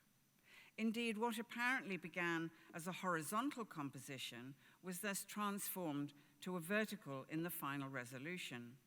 And if the side panels, the side pieces, or folds, which appear to exist down the right-hand side, are also removed, we see that the original concept may have been almost square, like his radical portrait of his friend Edmond Durante, who we cited at the start, which is also from 1879, early in 1879, and is executed in pastel and distemper on canvas, and for which indeed there is an extremely precise and much more habitual drawn study, seen here in Conte crayon with white chalk highlights, and both these works are at the Met.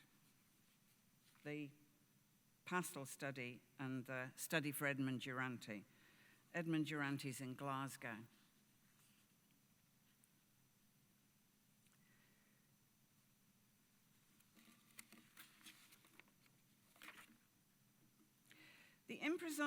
In the Impresario, which we see again on the left here, we see the painter's varied brush pressure, his contrasting paint opacities and transparencies, which freely model a tailored figure in light and shade. A hint of white in the black adds blue-blackness to the twisting form, which is swiftly delineated. The frock coat folds billow or stretch taut against the figure's straining back. Outlined in the initial brush drawing, the frock coat seams stand out more solidly as black and are fluidly reinforced with final touches. And if you look at the buttons as well, even those have an extra little touch of the dark color fluidly circling them. Brighter accents for the face, ear, cuff, and gloved hand include touches of impasted lead white to catch our eye, as too does the gloved hand in Evening, and especially in The Ambitious Woman on the right-hand side. The techniques employed in the Impresario are consistent with other Tissot Oil Studies, as we saw in Kathleen Newton, and which we can see too in this study of By the Water from 1881 to 2. The extant Tissot Oil Studies I know of appear mostly to date from this period, the London period, from around 1870 to the mid-1880s. Many were executed on small, standard or near standard format supports available commercially ready primed with white or pale grounds, which the artist might modify. Tissot used several colormen in the city, and we've seen from Sarah's presentation quite a range of different labels have been found on his work. These included both George Rowney and Charles Robeson, from whom he ordered non-standard primed panels. His portrait of Captain Burnaby, which is here in the exhibition, is also, which is on wood, also has a label on the back, a Winsor & Newton label in this case. The Impresario is now mounted on a wood cradle. We can see the back of it here, and some of the panels, the Charles Robeson, the Winsor & Newton one, which is on the right, upper right, is close to the one that appears on the back which is the one that appears on the back of Burnaby. And these are typical of the period of ones which were attached to the back of commercial panels. So, because a more recent cradle has been added to the painting downstairs, the little Impresario, we can't see whether there would have been a label on it to tell us whether it was a panel from England or France. Tissot bought mahogany panels from George Rowney and the Parisian colorman de Fol Charpentier, who also supplied canvases to both Renoir and Monet in the 1870s. There is evidence that Tissot, already wealthy from sales, used good quality supports, including thick or cradled mahogany panels bought ready primed, both in fixed and custom sizes, as Sarah Kleiner talks about in her catalogue essay. He occasionally cut or trimmed these to meet his needs, as we saw in her presentation this morning. In his oil studies on wood, Tissot sometimes used both sides, which suggests he considered them disposable, as in the academic tradition where preparatory work was not valued. Tissot used a variety of supports besides panel for oil studies: prepared paper laid on panel, and primed paperboard, all readily available from artists colormen. The commercial paperboard support used for the Impresario, I argue, provides strong material evidence for a Tissot attribution. Paperboard, or carton, or millboard, as it was then widely known, was a commercially made oil painting support, more portable and cheaper than stretch canvas. The cheapest, Academy board, was not surprisingly intended for students. Prepared millboard is known as early as 1815 from English colorman George Rowney. Fine artist paperboard was made like handmade paper, using the same tray-shaped molds and high-quality linen rag pulp as handmade paper. And you can see here in this engraving from the Diderot Encyclopedia of the illustrations from 1771, you can see carton being made with the molds being handled on the left-hand side and a series of the made carton being pressed and fused together on the right. So sheets of rag pulp were laid one over the other and pressed together. The layers fused by osmosis, then dried to a stiff board. Like paper, the largest format of handmade paperboard was limited to the largest handleable size of the paper mold.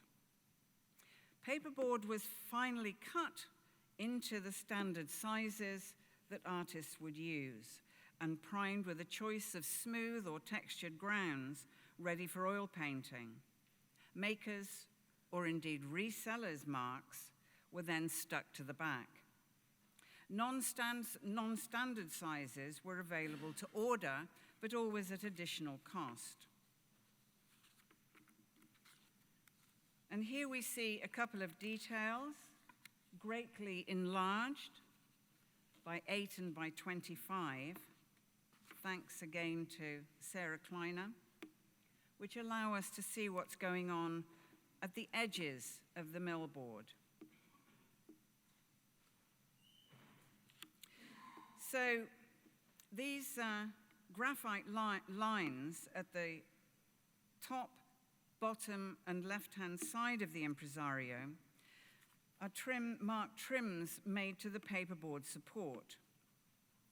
Although Tissot sometimes altered the size or cut up his supports, there seems in this particular case no rationale for trimming, since it crops the tip of the man's nose, as you can see here, which was later retouched.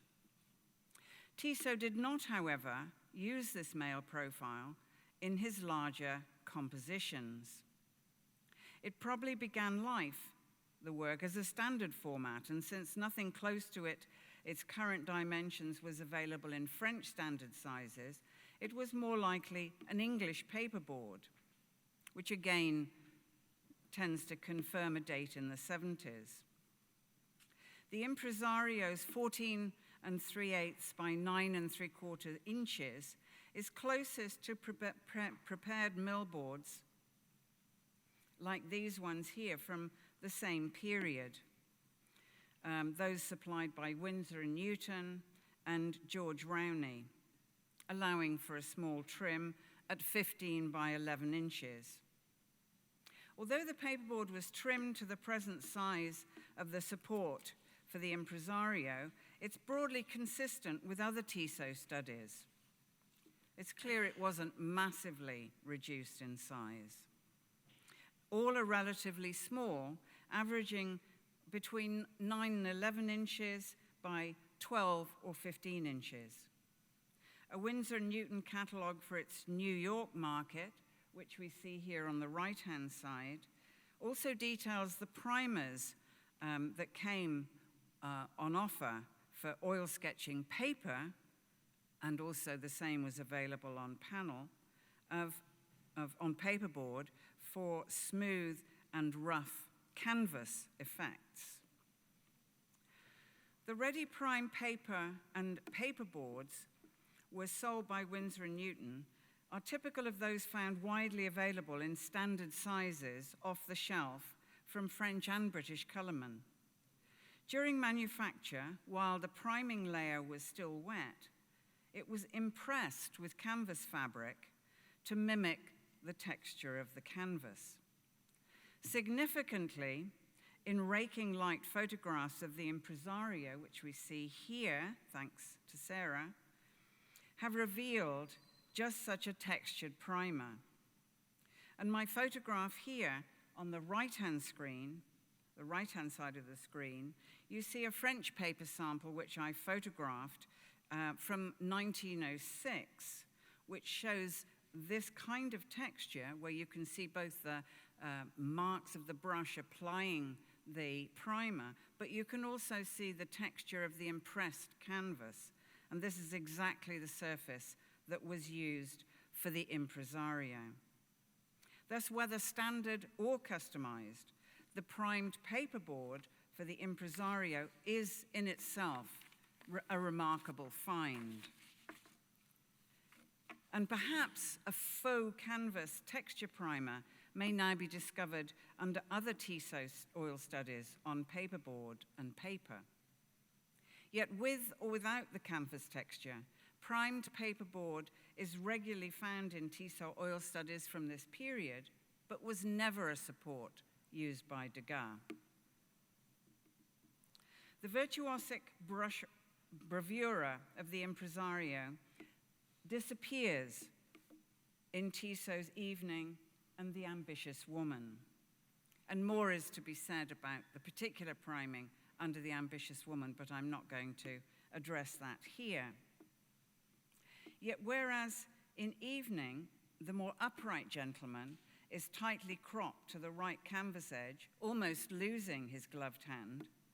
In the ambitious woman on the far right, he is more central and mouvementé, active, clarifying the key gesture we found in the Impresario. His gloved right hand slips between the rear flaps of his frock coat, a revealing sleight of hand as he discreetly seeks a banknote, perhaps, or a letter to hand on to someone else. From the hidden pocket in his coattails. Such secret pockets were a key feature of gentlemen's high-end tailoring in the period. There was a pocket for every eventuality. You can see, too, bottom left in the Impresario, a swirl of loose brush marks evoking a flourish of fabric, rehearsing the dress, then develop closer into the body in his larger canvases. And I'm showing here the relative scale of the study in relation to the relative scale of the two compositions that were developed from it. There seems to me ample evidence to credit Tissot with the brilliant Impresario. Yet I would propose a dating for the Impresario between Evening and the Ambitious Woman. Did Tissot find his male figure in Evening perhaps a little less than satisfactory? A little cramped, stiff and wooden? The gloved hand's gesture unresolved? Did Tissot create the Impresario to refine this figure's eloquence and precision?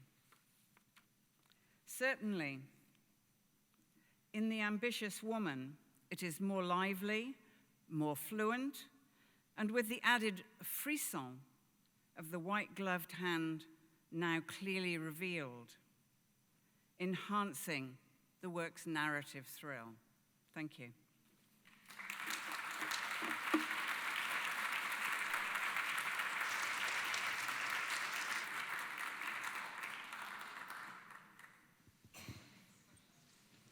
I'm sure everybody's starving now. Yeah, if you want, yeah.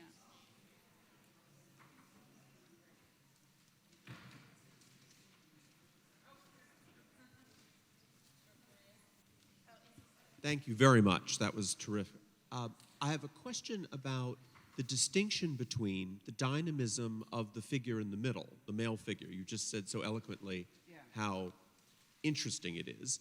And then we look at the finished Ambitious Woman.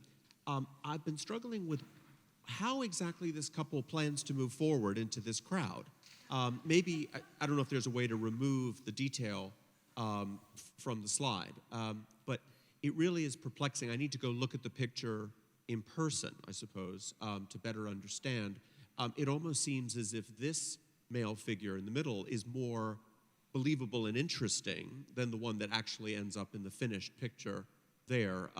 There's this giant red passage of gown and furniture in front of the pink swaddled woman. I don't know how she's going to do it, to go further or just stay put. Well, even in Evening, it's unresolved because there's this great flounce of dress fabric, but equally there's furniture in the way.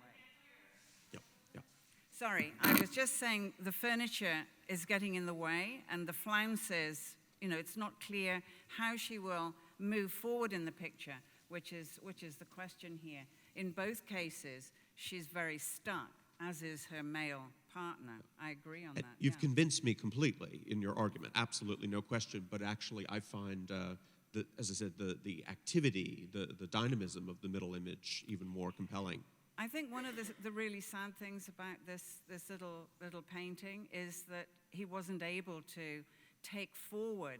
Once he starts resolving the composition on the large scale and painting in his normal fashion, he loses that directness and immediacy. And I think you can see that too very much in the early self-portrait, where it has that extraordinary dynamism where he retains, in particular, the relationship between the applied color and what he's done in terms of the ground underlying it. So you have this really dynamic thing going on between the initial red-brown lay-in and the color worked over it, which you find here too.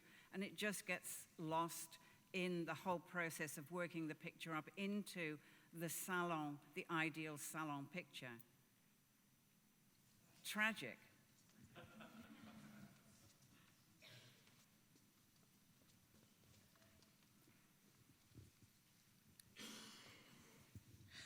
So much for your presentation. When I look at the art exhibition, the artists like to draw like part of the back of the woman to show the light and darkness, the contrast. Like this comparison. Like Degas is like darker. If the tone is darker, it's like more, of course, contemporary, modern, And you can recognize the Degas are like the card player, the ballerina, darker, wasn't like more modern, contemporary. Where the Impressionism, they show Sorry, more light. are you asking me a question? The light and contrast is very interesting. This is more bold color, like yes, the middle. it is. It is. Men. Yes, very. The contrast But is. What I mean is the artists. I look at all those exhibitions, show part of the woman's the back, the gown, the fashion, and the light. They show light and contrast more compared to the men in the middle, like a bolder color like Degas. And I found out Degas that very interesting. The men in the stock market, the two, oh, that one is so pretty, lighter color. Thank you. Yeah, that's the contrasts in the painting are very powerful, aren't they? In both. Thank you.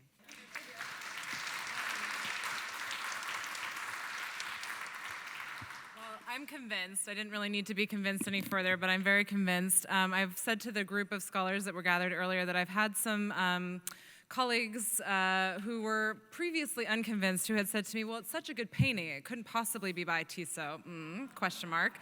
And then another colleague actually suggested, well, maybe it was Degas copying Tissot because he really admired Tissot so much, so Degas is making this copy after Tissot. I don't think so. I think after all of this with Anthea's persuasive argument and Sarah's keen looking, we have really shed new light on this painting, and I feel very confident, and I'm very intrigued by your suggestion about redating. I think we're all now probably very famished, and I just as a housekeeping note want to remind everyone that this is day 1 of 2 days, so please join us again tomorrow starting at 10:30 here back in the Gun Theater. We have topics ranging from new findings on Kathleen Newton's life to spiritualism to Tissot's spirituality, and then I'll try and wrap it all up with a nice little ribbon, something that we're not so able to do with Tissot because he's such a complex and fascinating character.